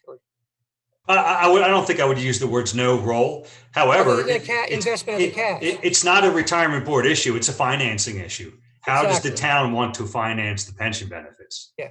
Okay. Now, if I can continue, this is not the first or second or third year that I've been talking about this with the chairman, Michael Mason. This issue between him and Roland and myself, we've talked about for years. We've talked about the DROP, which is the Deferred Retirement Option Plan. We've talked about early retirement. And each year it gains no traction. Stop me, Mike, if I'm speaking incorrectly. We've been talking about this for years. I think what's happening here is it's got to the point where Mike said he's frustrated. We've got to do something about it. Maybe it wasn't the best way is to surprisingly put it on the agenda without sharing the documents, but this is just a starting point. And what we looked at was the DROP. We're not asking you to do a deferred retirement option plan. We're not asking you to look at a early retirement. We're looking right now, the best option because of the very low rates is the borrowing of a pension obligation bond. And again, this is the very beginning stage. This, as I said before, Michael and I and Roland have spoke about this for years and it never came forward. This is the first time it's being brought forward. And it's really, I treat this as a first read because there's going to be a million questions from the VET. There's going to be questions even from the retirement board because you're going to be giving them $88, $90 million, depending on what happens in the next 6 months. So that would be their role. But to me, this is just basically a first read. I'm done. Thank you, Peter. Ms. Hess was next, followed by Mr. Weisbrot. Maybe I'll call it a first present. How's that? Yeah, better words. So I would just say, listen, I appreciate it. I think, some innovation and creative thinking and trying to reduce, our budget in terms of funding the pension plan, but by strengthening the plan is an excellent idea. There's a lot more questions there are answers. So in terms of our first present, I am supportive of kind of figuring out what's the best way forward, who all the players and who needs to think about it and what the issues and the risks are to come up with a plan. So I support, I like the idea. I like the innovative thinking and I look forward to sort of the next steps. I get why you wouldn't spend a lot of time now, because if we had all said no, why spend time putting something forward? So I would ask, maybe we need a little bit of a straw poll here. Are people interested in, figuring out whatever the best way is, and you can decide how to do that. But what kind of just kind of get more information so that we can have a first read and a more detailed conversation. Thank you. Mr. Weisbrot, followed by Ms. Cruiser again. Thank you, Mr. Chairman. I make a motion that we charge the Investment Advisory Committee with the task of developing this, exploring this, working with Mr. Stump and other advisors, working with others on the BET who are interested to dig deep and explore the merits and issues and, you know, what can be done here. There's never been any resistance to any innovative ideas that I'm aware of as it relates to the pension plan or otherwise. And if it was not picked up in the past, it's not because it wasn't presented, because maybe what was presented had no merit. So let's take a look. Let's use our committee process. We have very capable people. Mr. Deuce is extremely capable. I have complete confidence in him. And I make a motion that this matter be submitted to the Investment Advisory Committee for review and assessment. Before I ask for a second on that, can I just say, I don't think we need that motion. I think that's where it's obviously head. We're going to somewhere have to take, after this board decides that it wants to get aggressive on some initiative, just learning the initiatives or the option we have, it's obvious going to land there. So I'll entertain your motion if you want, but it's going to obviously end up there. I just think the question is, even if I were on the, are you on environment, the IAC, David? Yes, ma'am. Oh, thank you for volunteering. Oh, yes, we should do this motion. No, I'm just kidding for a second. I think it's going to end up there. There's no doubt in my mind. I think right now, I think everybody needs to digest, and that's why there's no, I didn't want any motions tonight or any of that. I just think we need to walk out of here and say, how do we want to prioritize looking into options for our retirement investments and the return we're getting? I think that's the first hurdle. I think that's from there. Anyway, the IAC would want to handle it would be normal. That would be our normal committee this would end up in. But even if you, as an IAC member, don't you think we want to hear some feedback from everybody on what their thoughts are of some of these options? Give everybody a chance to sort of research it a little bit, because that's what I've been doing. And I think that's what we all need to do. Well, they need feedback when they've had a chance to review. And of course. You want thoughtful feedback. You can't have thoughtful feedback if you haven't reviewed any of the material. That's quite simple. Anyway, and I don't want to go on. I think we're okay. I think we're okay too. Ms. Cruiser, followed by Ms. Moriarty. I was just going to make sort of a couple of points. Mr. Chair, when you send out that document, it sounds clear that Mr. Minard, I should have said Ms. Cruiser, and I'm sorry, I keep saying that, Ms. Cruiser, BET. It sounds like from what Mr. Minarski was saying is that there, even though the flow of that document sort of poses many options due to the interest rate, where we are in interest rates right now, that the POB is the thing of urgency. And so if there's a way to sort of lead with that in the document, and I know that may mean you delay it a little longer than we all wanted it, but if there's sort of a suggested prioritization of things, I think that would be very helpful. And then why? Because if I don't know anything really about drops, but I would think with the police contract coming before us, being the next one that's going to be negotiated, is that something that needs to be negotiated? So, do we work them at the same time? Are we trying to fit in a POB for bonding in this budget, because it probably has to go before the RTM? So, if the document can sort of just flesh out some of those things too, in terms of what Mr. Minarski views as prioritizations, I think that would be very helpful. And then my only other comment is, to the extent that there are good thought pieces, and I know Mr. Deuce is fantastic at finding these, and sorry, Andy, passing hot potato to you, but if there are any thought pieces that, whether it's on drops or POBs that can kind of go out, and again, not much math or anything, and I have a couple that I'm happy to share, but that can get folks sort of comfortable with these sooner rather than later, I think we should start sharing them. And I really, this is the dialogue I wanted to start. So before I call Ms. Moriarty, Ms. Cruiser touched on another thing. That's not on my list. I can go add it if you want, but I think we don't have we're in the middle right now with our, whatever Al Cava's old position is called. labor negotiator, but I think this is going to have an impact in that office as far as that. So it's, I'll say it again, the more I think about it, the wider it gets, and it's just hard to get it to work. I think, okay, here's a package, and then something else comes in, but that's another angle that we should add to that. Ms. Moriarty? I'm still stunned by this process. I think I need IAC or a few people to sit in a room and talk about the pros and cons and the alternatives once the document and the information is shared.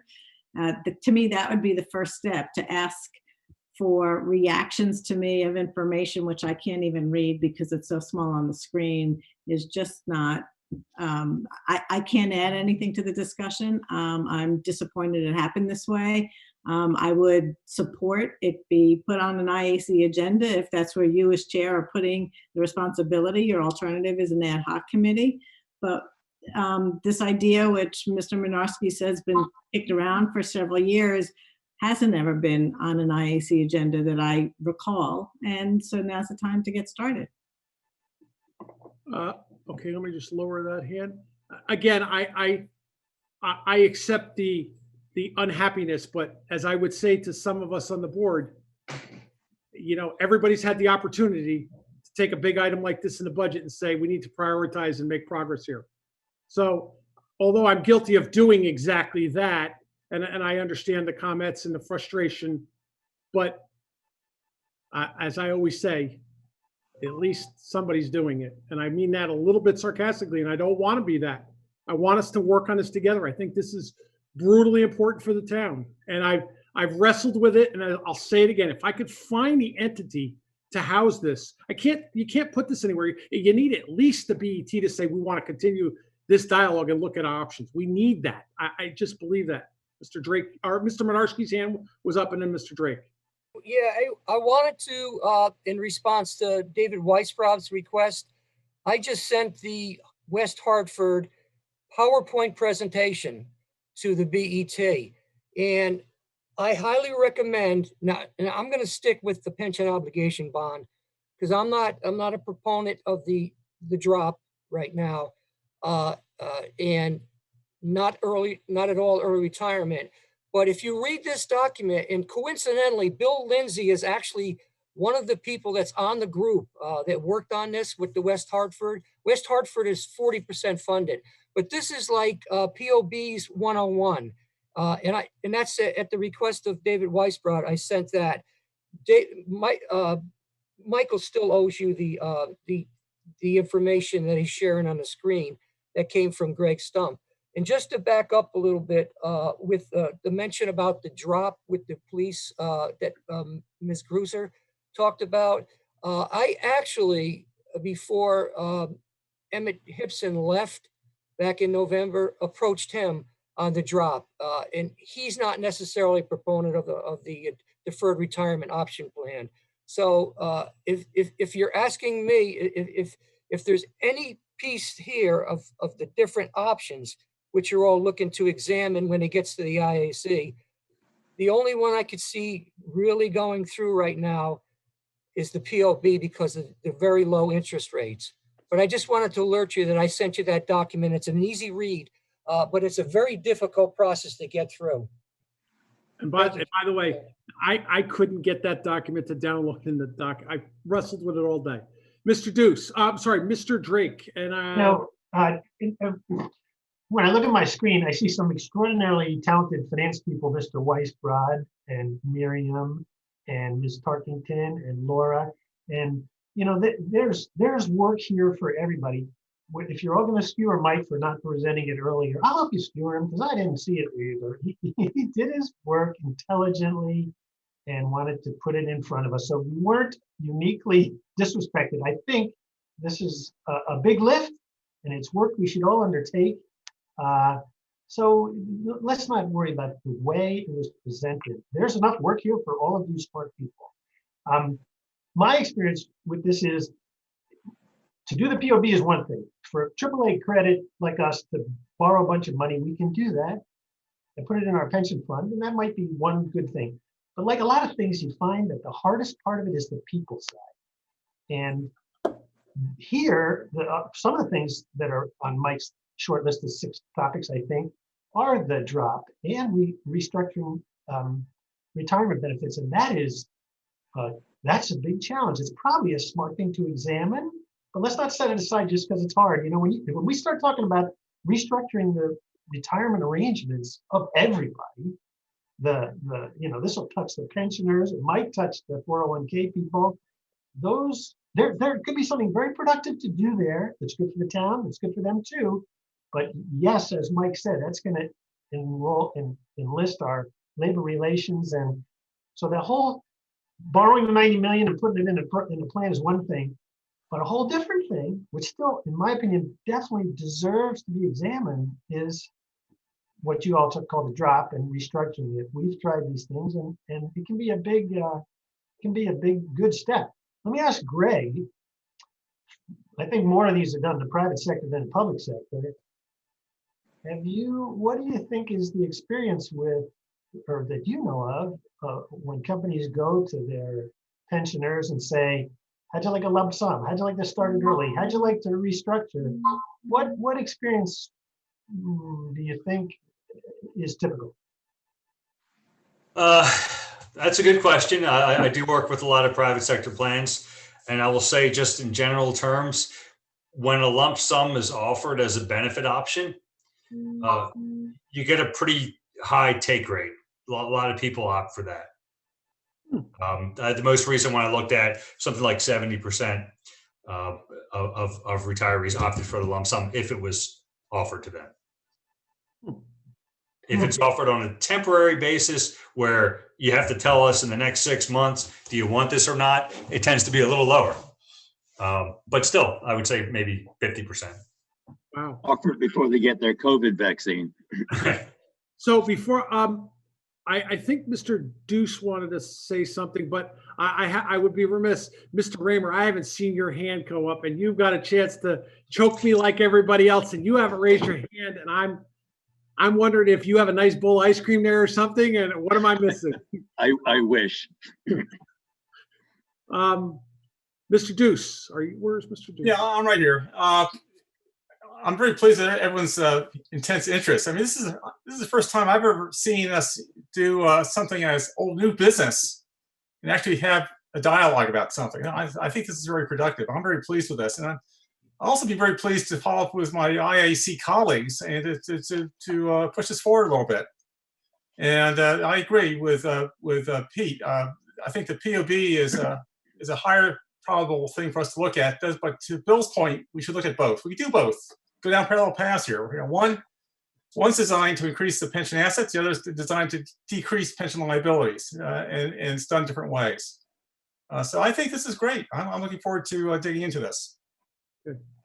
I don't see any more hands, and I've been beat enough, and I think we've got the idea out that.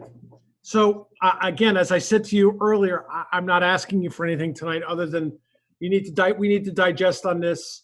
Obviously, if this is the BET wants to go, we've already got suggestions on where to sort of drop this and let them lead it for us, and that's fine. So I want to say something which some of the comments probably don't deserve. Thank you. On behalf as a resident, thank you for listening to a new idea. Digest that comment. Okay? You know. Thank you. I could do without the lecturing, and I could do without, the fact that this is, I have to say, that this is a dialogue. This is not a dialogue. This is a waste of an hour, which could have been avoided by going through the process. With that, can I suggest to the chair that we add the other item on the agenda that you had suggested about a real discussion for a minute about the procedures for the public hearings. I know you wanted to raise that as a topic before we conclude the meeting. I do. I will get to that. But I just want to thank you, Greg. Thank you very much. So it's a big topic, and hopefully we're going to make some progress on this time. So thank you very much. So I have a motion from Mr. Weisbrod to add a discussion item on the conduct of the upcoming public meetings. that needs a 2/3 vote because you're actually adding a discussion to the meeting. I'll second that motion. I need a 2/3 vote. All those in favor? Aye. Aye. Any opposed? Any abstentions? So let's do it backwards. The fire studies, all 12 of us. The comments are coming in. My plan is that 12 of us will be on the screen. We will need a timekeeper. I'm going to try to work with Jenny Larkin to get the clock that the RTM uses.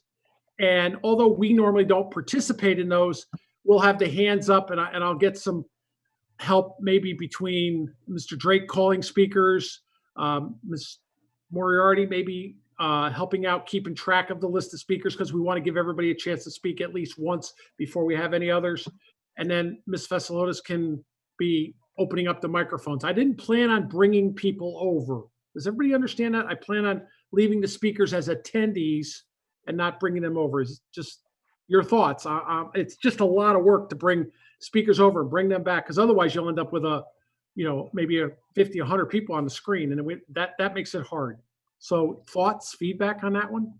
I should mention to you, Mike, that I probably will make a comment.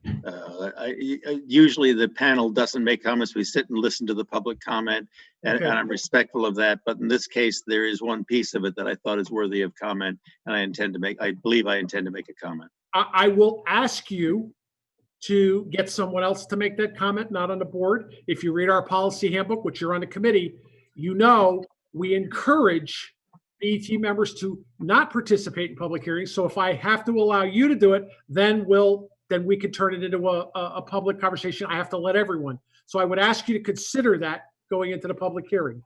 I will give it consideration. Okay. Mr. Deuce has his hand up, followed by Ms. Murray. Yes, Mike, if you don't bring people over, they will not see themselves on the screen. So I think you should ask people to not say, "Can you hear me now?" Begin their comments. That'll save us about an hour's time on Thursday. Yeah, that's probably true. I'll have an opening statement of sort of how we got here, and I want to thank the town administrator, town controller, and the 4 members of the committee for the amount of work they put into this. And I'll have that, and I'll have a closing statement, and I'll introduce our normal 3-minute rules, and obviously let everybody know we're here to listen. I'll do that normally. Ms. Moriarty? Yeah, I recognize that it takes time. There's always a delay moving somebody from an attendee to a panelist and then back down. But I think if the sole purpose of that meeting is to hear and listen to the public, then they have the right to be in the visual record of that meeting. And I would vote that we do move them up to panelists so that when they're speaking, we can see them. Can I share a fear? Just a fear. And by the way, see, you're volunteering and you're going to be helping with this. But the point, I just have a fear of that's just an enormous amount of back and forth movement. And that's a 20%. That's a lot of work. And if you start doing it, you can't stop doing it. But I hear that. Mr. Deuce's hands up. Well, if we're going to move them over, I think that's reasonable to try to do that. We can move them over 2 at a time, or always move up the one that's in the on deck, so to speak. So there's no delay. They're there immediately.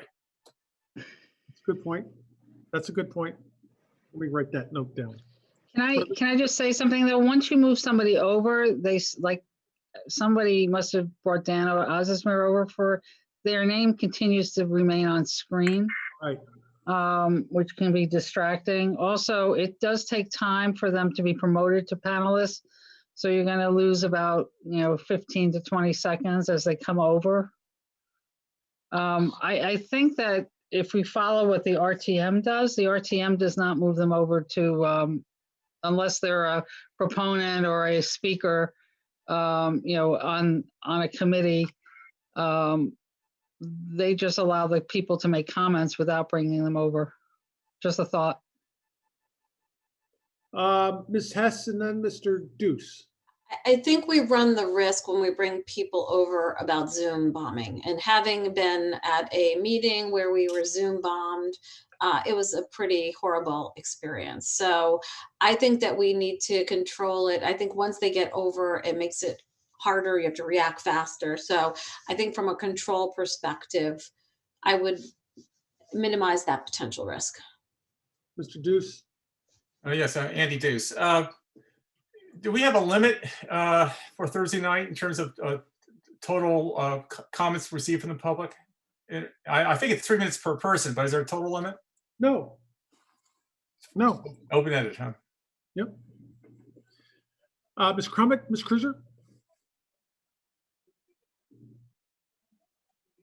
Sorry, Mr. Chair, I'm not, my question doesn't relate to this. It relates to finishing up what we were talking about before.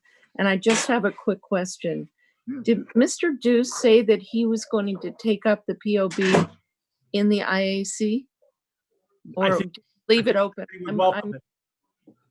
Pardon? I think he said he would welcome it in that committee. Yes. I did say that. Is that? I'm sorry, Beth.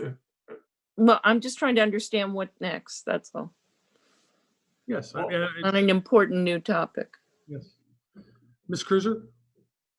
My only comment was going to be on the fire on Thursday's night public commentary. The Board of Ed, I think, does it really nicely, whereby they don't bring the people over, but they have the ticking clock so that the person is, able to see the time that's drawing down. But, no one is on the screen but that clock, so not even our faces. And I think that gets everyone really focused on what they're there to do and gets things moving quickly.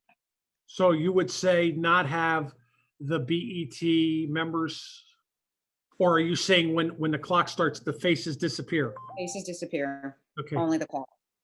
All right, I got to go to Jenny Larkin on that. That's a good question. Who was next? Mr. Weisbrod? So just two small points. It is a 3-minute time limit, just to confirm. My answer to that would be that is our normal policy in our public hearings. I think that's fine. Personally, I don't have a problem. And the other question is, if someone submits a written statement, does that preclude their doing using the 3 minutes, or can they do both? I don't think that precludes them. I think they can do both. So I do too. I just wanted to. Yeah, I've never thought of that question, but I would think they would be able to do both. Okay, that's all. That's all I have. Thanks. Mr. Raymer? At what point are we going to be seeing the written submissions? You can, other than, I could send them, I can have Shira send them to you anytime you want. I've been told, I basically just told her to gather them up and bind them and put them in a package for us.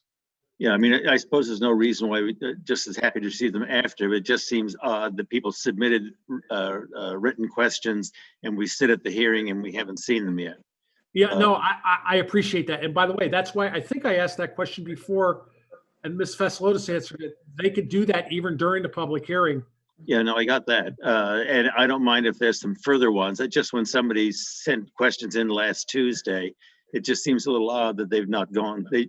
Somehow before the hearing opens, we should have gotten the ones that were available then, and the list can be supplemented with the ones that come in during the hearing or even afterward, as far as I'm concerned. I'll definitely give that a whack. That's a good point. I'll give that a whack. So let's move to, obviously there's a public hearing by DPW for Greenwich High School, but that's not us, so we're okay there. Now let's go to it's tomorrow night. So tomorrow night is, Leslie Tarkington, help me. You have.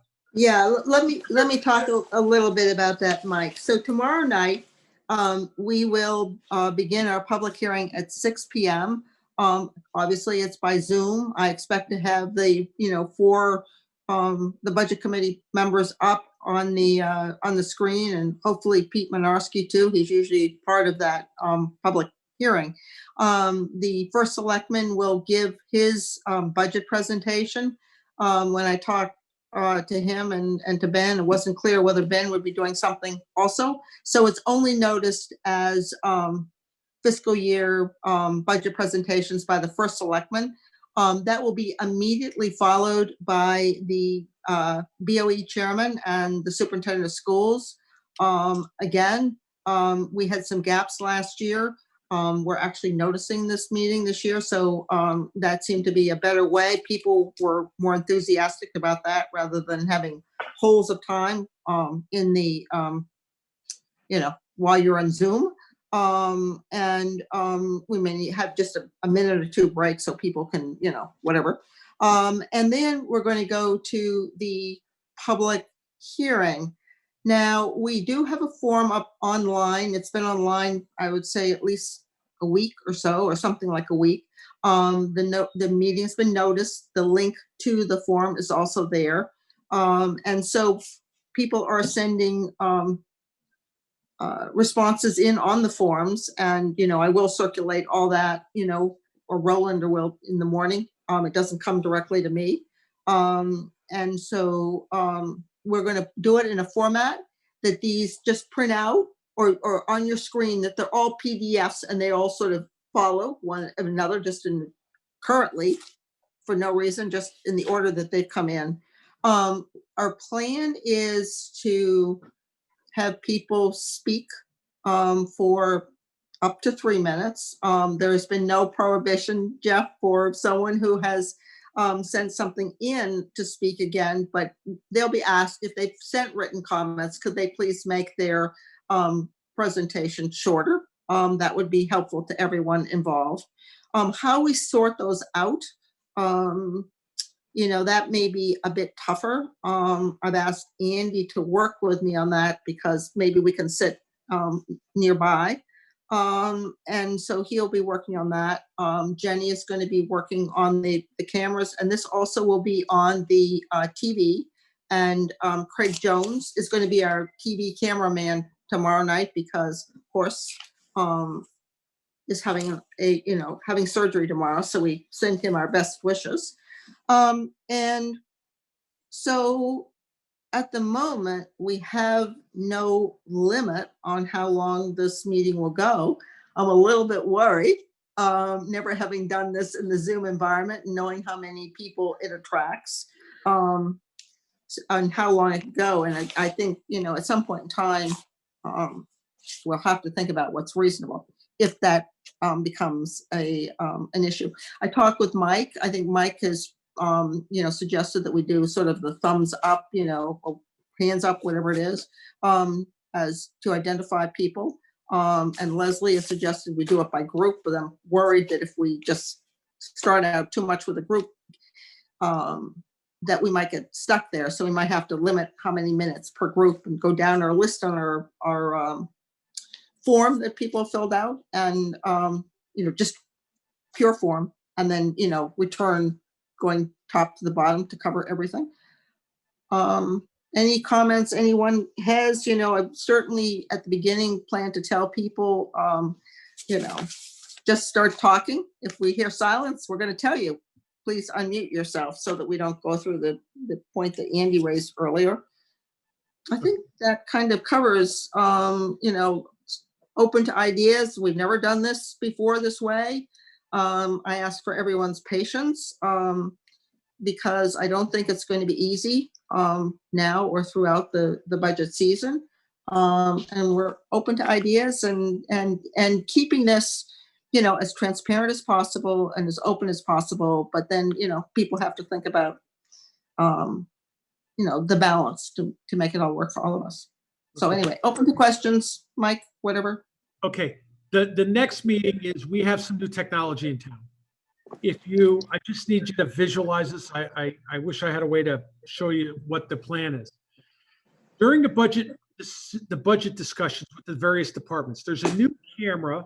So if we sit on the kiosk and we look at the screen, it comes down, it's slightly off to the left. And that camera has the ability to cover 4 people socially distanced at the kiosk. And then in the center of the room, there's room for 2 tables with roughly 3 people on each side, socially distanced, still in the same camera, which works out well. So we can either have Peter or Roland on one side, and then any department that's visiting, we're going to ask them to come with only 3 people. They could come with more, and then Peter and Roland might have to disperse. We're trying to keep, and then on the outside of the room, outside of the camera, on each side, there's room for 4 BET members socially distanced. On each side. On each side. So we all can go there. Now, some of us don't want to go there. That's fine. And then the idea is, working with DPW, and is the room has a cutoff of, 27 people. We shouldn't exceed, if we were all there and the department had 3, it would be 5, 17, it would be 17, maybe 18 of us. So about 18. we're definitely okay there, but it gives the BET members an opportunity to be there. Now, as we get towards the end of the typical budget deliberations where we're doing fixed charges and we're doing planning and we're dealing with Roland and Peter, we don't have other people in the room, that the number sort of tails off. It's your option. It's just, we have an option where you can be present. It helps with communication. And if you don't want to do it, you can still do, it'll still be the normal Zoom and everything like that. We just got the technology in, and some of us were invited there, and I didn't go. I participated by Zoom, but it seems to work, and it should make things a little easier. I think Leslie is working with the department heads to let them know, 3 people, and we're going to really have to hold to the times. So we don't have overlap, because we don't want the extra people. And the room is not open to anybody but the BET, our finance staff, and then the people who are presenting. It should work. It should work really well. I hope it does anyway. Are people masked? Oh, they have to be. Yes, you have to. Absolutely. So people remain, everybody in the room will remain masked. You have to be. Yes, that's definitive. Yes. Yeah. I mean, to me, I want to be masked, and I hope the people that I'm up there on the dais, that other people around me are masked too. But I think it's the law too. Yeah, I was going to say, Jeff, I don't think there's discretion in that at all. Again, I don't know. Because I sent the memo out to my fellow committee members, but I didn't send it to the other members of the BET, I probably should say to all my colleagues, all 11 of my colleagues, that although I had said to Leslie at first, yeah, sure, that's fine, I'll participate on that basis, my wife had misgivings about that, whether or not that's wise to have 9 or 10 or 11 meetings at 9 hours in duration in a closed room that has no windows and the doors are closed. It may have great ventilation, it may not. She just felt that was a risk that I was bringing home to her. And so I won't be participating in person. I'm going to do it remotely. It's a little odd that I don't know who has the advantage here or whatever, but for somebody like myself who then participates remotely, I get to participate without the encumbrance of the mask. For those who are in the room, they have the difficulty of speaking in a setting in which they have a mask over their face. I don't know who would prefer what, but it's all a little quirky somehow. But I just thought I should be frank with my colleagues that although I had said to Leslie at first, I'll gladly participate. In the end, I had to backtrack from that. If I may add a comment, I suspect that I'll just say the budget committee members, it shouldn't have an impact. Your mic is on all the time. I mean, we're running live mics here for most of us, unless we're not talking, we shut it off. So it shouldn't, and it's an improvement. I think the real benefit isn't to the budget committee members. I think it's to the rest of the BET members who, if they're in the audience and they have a question, they can simply jot it down on a piece of paper and walk over and hand it to Leslie or I think it helps the rest of the BET members. So, and we're not always all there. There's some members that come in and out and have other commitments, and that's fine. But so will the rest of the BET members be on the screen like they are now, so that if Miriam wants to ask a question, she can put her hands up? I think, at the moment, we're planning to have the budget committee and the the members of the whoever the department heads, if they happen to be there, they may be in their office, Jeff, just like you, or they may be at home. So we don't know that. But the camera is not set up for the side. It's set up as Mike commented. So now home on screen, people can also, but it gets very difficult because of the way the Zoom camera works and the sound and everything to have a BET member in that room Zoom. So we haven't practiced that, but that gets complicated. I place it. If you're on the sidelines, you could bring your computer and be on the Zoom as if you were at home as a BET member. They will not bring you over as a panelist. That's the point. So let me just understand how that works, because I place a value. It's always very generous to say submit questions in advance and the like, but I actually feel that some of the spontaneous questions have value. And I place a value on the questions that are raised live at these meetings. So if, to pick on Miriam again, if Miriam has a spontaneous question, she's sitting at home, she's following it on Zoom. Is she like an attendee? She raises her hand and then gets recognized by Leslie, and you hear just her voice, or can then Miriam be brought in as a panelist for that brief moment and then push back? I want there to be the opportunity for the other BET members to ask a spontaneous question. Oh, no, I mean, the way I expect to handle is that everyone would have well, first the budget committee, as we always do it, but then all BET members would have the opportunity to ask questions, to have their picture shown and, converse, obviously, because that makes a much better dialogue for each one of us. And if someone at the BET, I mean, I'm hoping that I'll be healthy for this whole time, and that, Leslie Maybe and you should stay you and home. Andy, whoever chooses to be there. But something, this is a very weird environment that we're all living in. So I get it. but all BET members should be on screen asking questions and so forth. This isn't a public, hearing, but we are a public meeting, and we, BET members add a lot of value for questions. I mean, if you look back to last year, look at how many times we talked. Last comments, because we got to get to minutes. Ms. Vassilotis. Yeah, no, I just wanted to state that, this is considered a blended type of meeting. The people that are in the room certainly can have the opportunity to ask the questions. They may not be on camera, but they certainly will be able to ask questions because of the way the room is situated and the cameras are situated. I don't think that you can be on Zoom and speak at the same time, because there was feedback when we tried that. So you can be on Zoom to watch the proceedings if you're in the room, but you can't turn on your mic to speak because there was the feedback with the other microphone. Yes. But you certainly can speak, and it would pick up the speaking. Well, it may not, because you don't have a mic in front of you.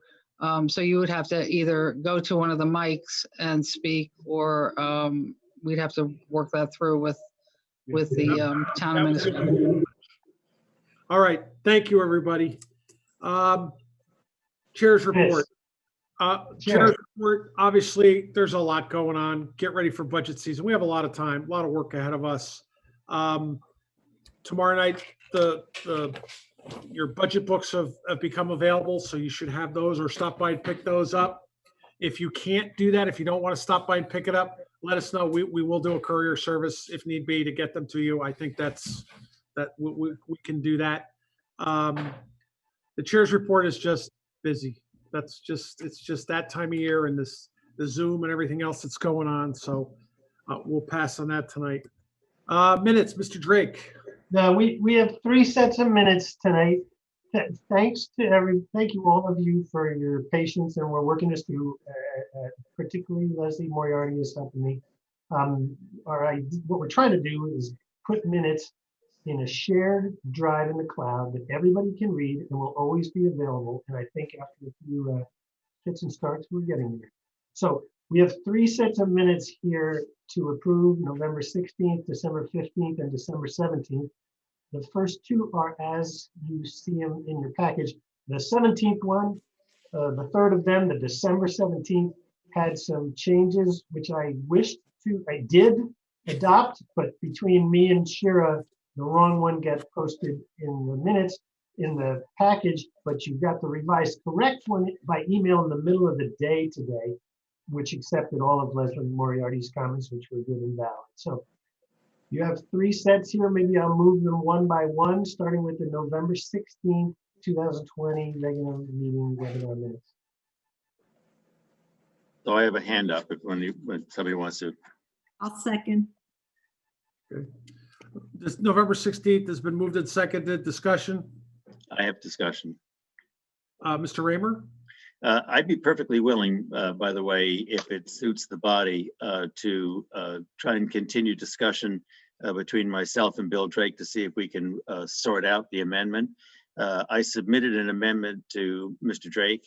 I didn't hear a response. I submitted it to him a second time. I also didn't get a response to that. And then the minutes that are before us don't reflect any part of the changes that I submitted to him twice.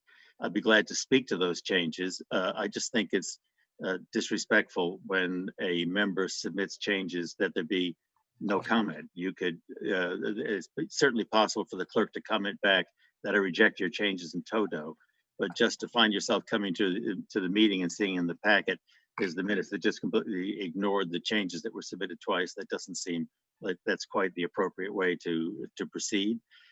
If the body would prefer, I'll speak to my changes now. If the body would prefer, I'll try and have a dialogue with Mr. Drake between now and the next meeting. We could postpone these minutes, these particular minutes over for yet one more meeting. Mr. Drake, do you have a comment on that?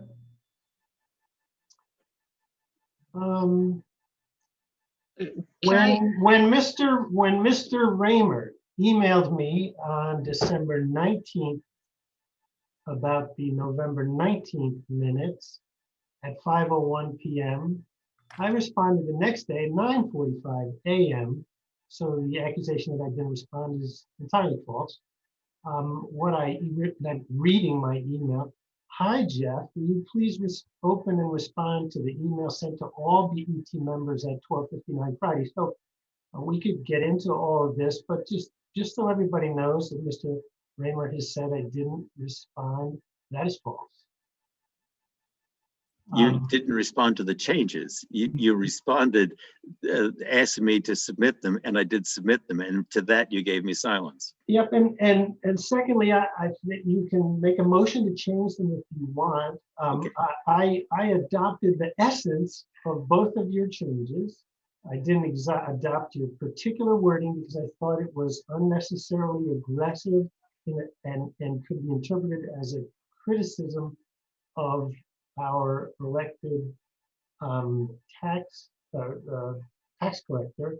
So since minutes are not a verbatim summary of all arguments made, I did the work to include the essence of your comments, but not every single word.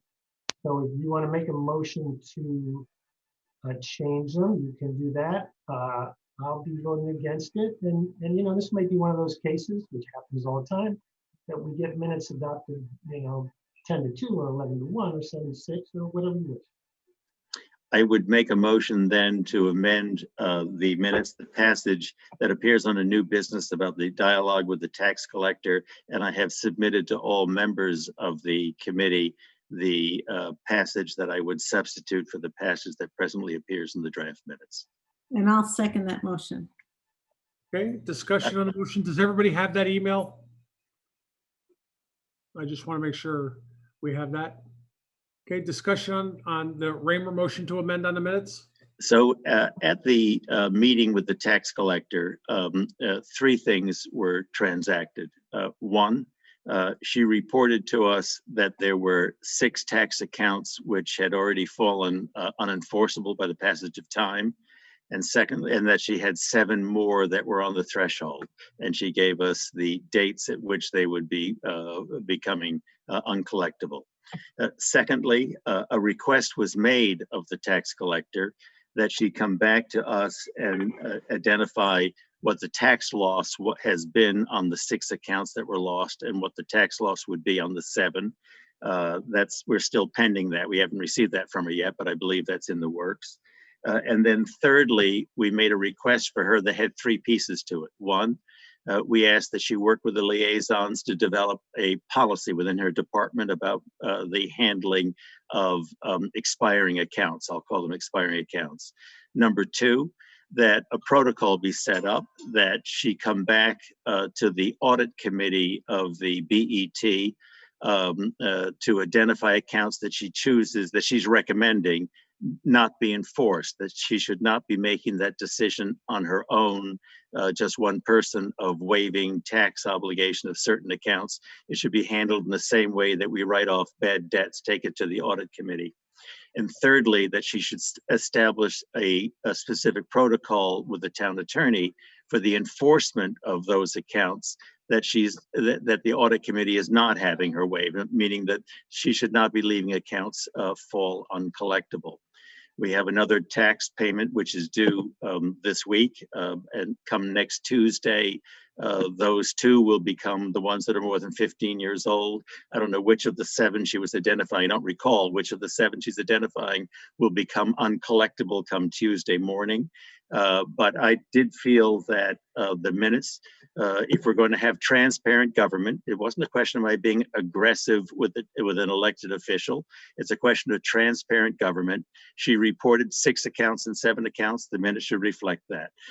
She was asked to come forward to identify in those accounts what the tax losses were. These minutes before us do identify that piece. And thirdly, we made that 3-part request. Please establish a clear policy on enforcement.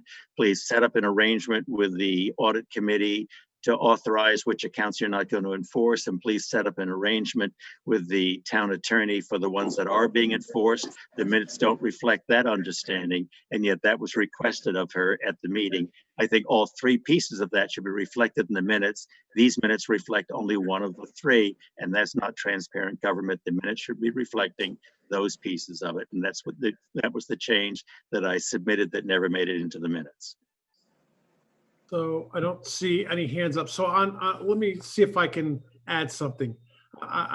My recollection, Mr. Raymer, is I'm in the 75 percentile of that. But what's also not in here is that I think it was very clear from the tax collector that she had been engaged in conversations with the town attorney on properties that she felt should be reduced from the tax rolls, and she was waiting back for that. Now, we must all know that the town attorney's going through, obviously, Vin's out ill, and I don't know what the change on that is. She also came back and said that she would work on a policy, but that doesn't say that she acknowledged, yes, I'm going to do that. Okay, so that should be in there if we're going to have transparent government. And I just think that it just doesn't, what you're trying to say, I understand, but it also doesn't, the minute should say the tax collector acknowledged this and is working on this and making progress. She also, if you remember, said something about working with the assessor on this for some of these properties that are unbuildable and what have you. And there's some properties that I had never even heard of before, to my own admission, but that's not in there either. No, well, I disagree. The minutes that I've proposed say that we requested and she agreed. The amendment I proposed says that we requested and she agreed. After some discussion, it was requested, comma, with agreement from the tax collector, comma. The amendment I proposed reflects the full agreement of the tax collector to that 3-part request that we made of her. And by the way, subsequently, the liaisons have met with her, and I think these elements are underway. I believe we have the cooperation of the tax collector to try and resolve this problem. I just think minutes need to, if you're going to have transparent government, minutes need to reflect the transactions that took place.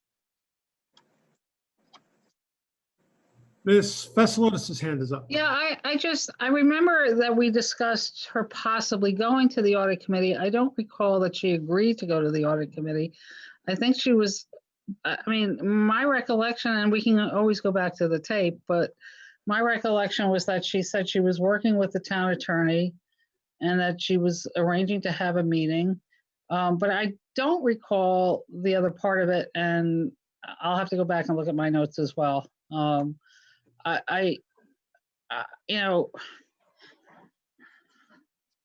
I'm looking at this. I don't think this should be a transcript of, we have a written transcript. We have a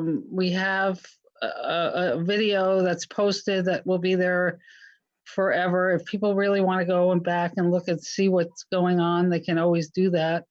So I don't think that this is a matter of transparency per se. I think this is a question of, what do we want to put in our minutes and how detailed do we want to get? Ms. Moriarty's hand is up. It seems reasonable to me that the minutes should reflect action steps. We didn't take a vote on this, but these were a discussion we had and action steps that we expected. So I think that if people need time to go back to look at the tape and see what was agreed to, then maybe we need to defer these minutes. But, no problem. But I think these things were discussed and there were expectations that the BET had of next steps, and that goes along with what we typically put in our minutes. Mr. Vassilotis is next. I have a question for Mr. Raymer. Are you suggesting in your email, and I want to make sure I understand this correctly, you want to replace what's down below from Bill with what you have up above? Correct. So your motion is to delete everything from tax collector delinquent accounts down to where it says thanks, Bill. Obviously, that's part of the email, but you want to delete that and replace it with that. Well, I'm looking at the minutes, and I'm going to, I would leave the heading of the minutes, and take the paragraph, it must be about 9 lines, and replace it with the more or less 12 lines that I wrote there. Yes. I'm not wedded to my particular wording. It's why I started Let's this. try that, if I can. You want to replace what I'm moving my mouse on with this item right here, starting with number 1. No, I'm suggesting move your mouse down to where you have the quoted language. That passage within the quotes, that would be substituted for the language that appears in the minutes right now. None of the stuff that's above. What's above was just a discussion. The portion of the minutes, the amendment appears below there. Within the quotes. Within the quotes. Right here. Yes, that's the amendment. Okay.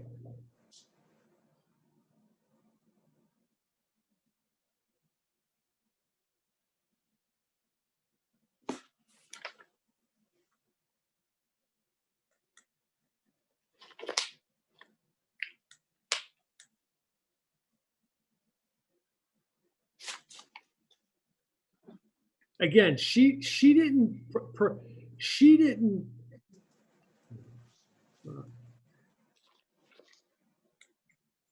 Does anybody else need to see this? Further discussion on Mr. Raymer's motion to amend. I'm hesitant to postpone these because I've already been postponed once. Yeah, and the thing is, I think the clerk is trying to capture the essence of what it is, and I think in some areas we just always seem to have everybody's got an area they want the minutes to be a novel. I get that point, but it's just to capture Ms. Moriarty's comment about the action plan, as written, the last sentence of the minutes is exactly the action plan. Yeah. And it also includes the assessor, which the other version Mr. Raymer proposes doesn't. But people on this last discussion have wished to have the assessor in the action plan. So vote however you wish, friends. Okay. Further discussion on the minutes. Okay. Seeing no hands. So let me just, so the motion is for the November 16, 2020 minutes. The motion by Mr. Raymer's amendment. Thank you. I'll get it right. Getting tired. Okay, here's to vote, roll call vote on Mr. Raymer's amendment. A vote yes is the vote for that amendment. Ms. Cruiser. Yes. Ms. Hess. I'm going to come back to her. Ms. Crummey. I think she said no. Yeah, well, yeah, my mouse was in the wrong place. Sorry. Okay. Now. No. Ms. Crummey. Yes. Ms. Moriarty. Yes. Ms. Tarkington. No. Mr. Mason. No. I'm a no. Ms. Vassilotis. No. Mr. Raymer. Yes. Mr. Deuce. Yeah. Mr. Weisbrod. Yes. Ms. Erickson. Abstain. That motion doesn't pass. That brings us back to the November 16th minutes for 2020. Mr. Drake, can you call a roll? We can probably do it without a roll call, can't we?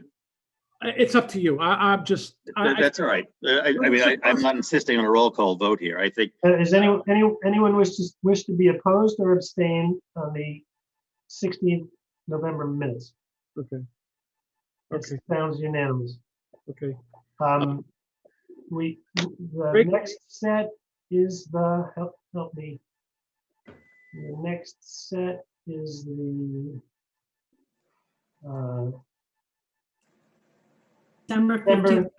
December 15th special meeting minutes.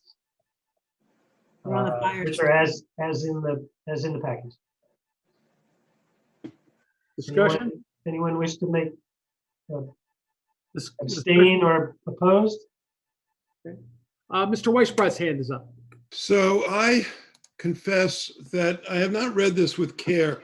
And so I would ask that the clerk indulge me the opportunity to do so.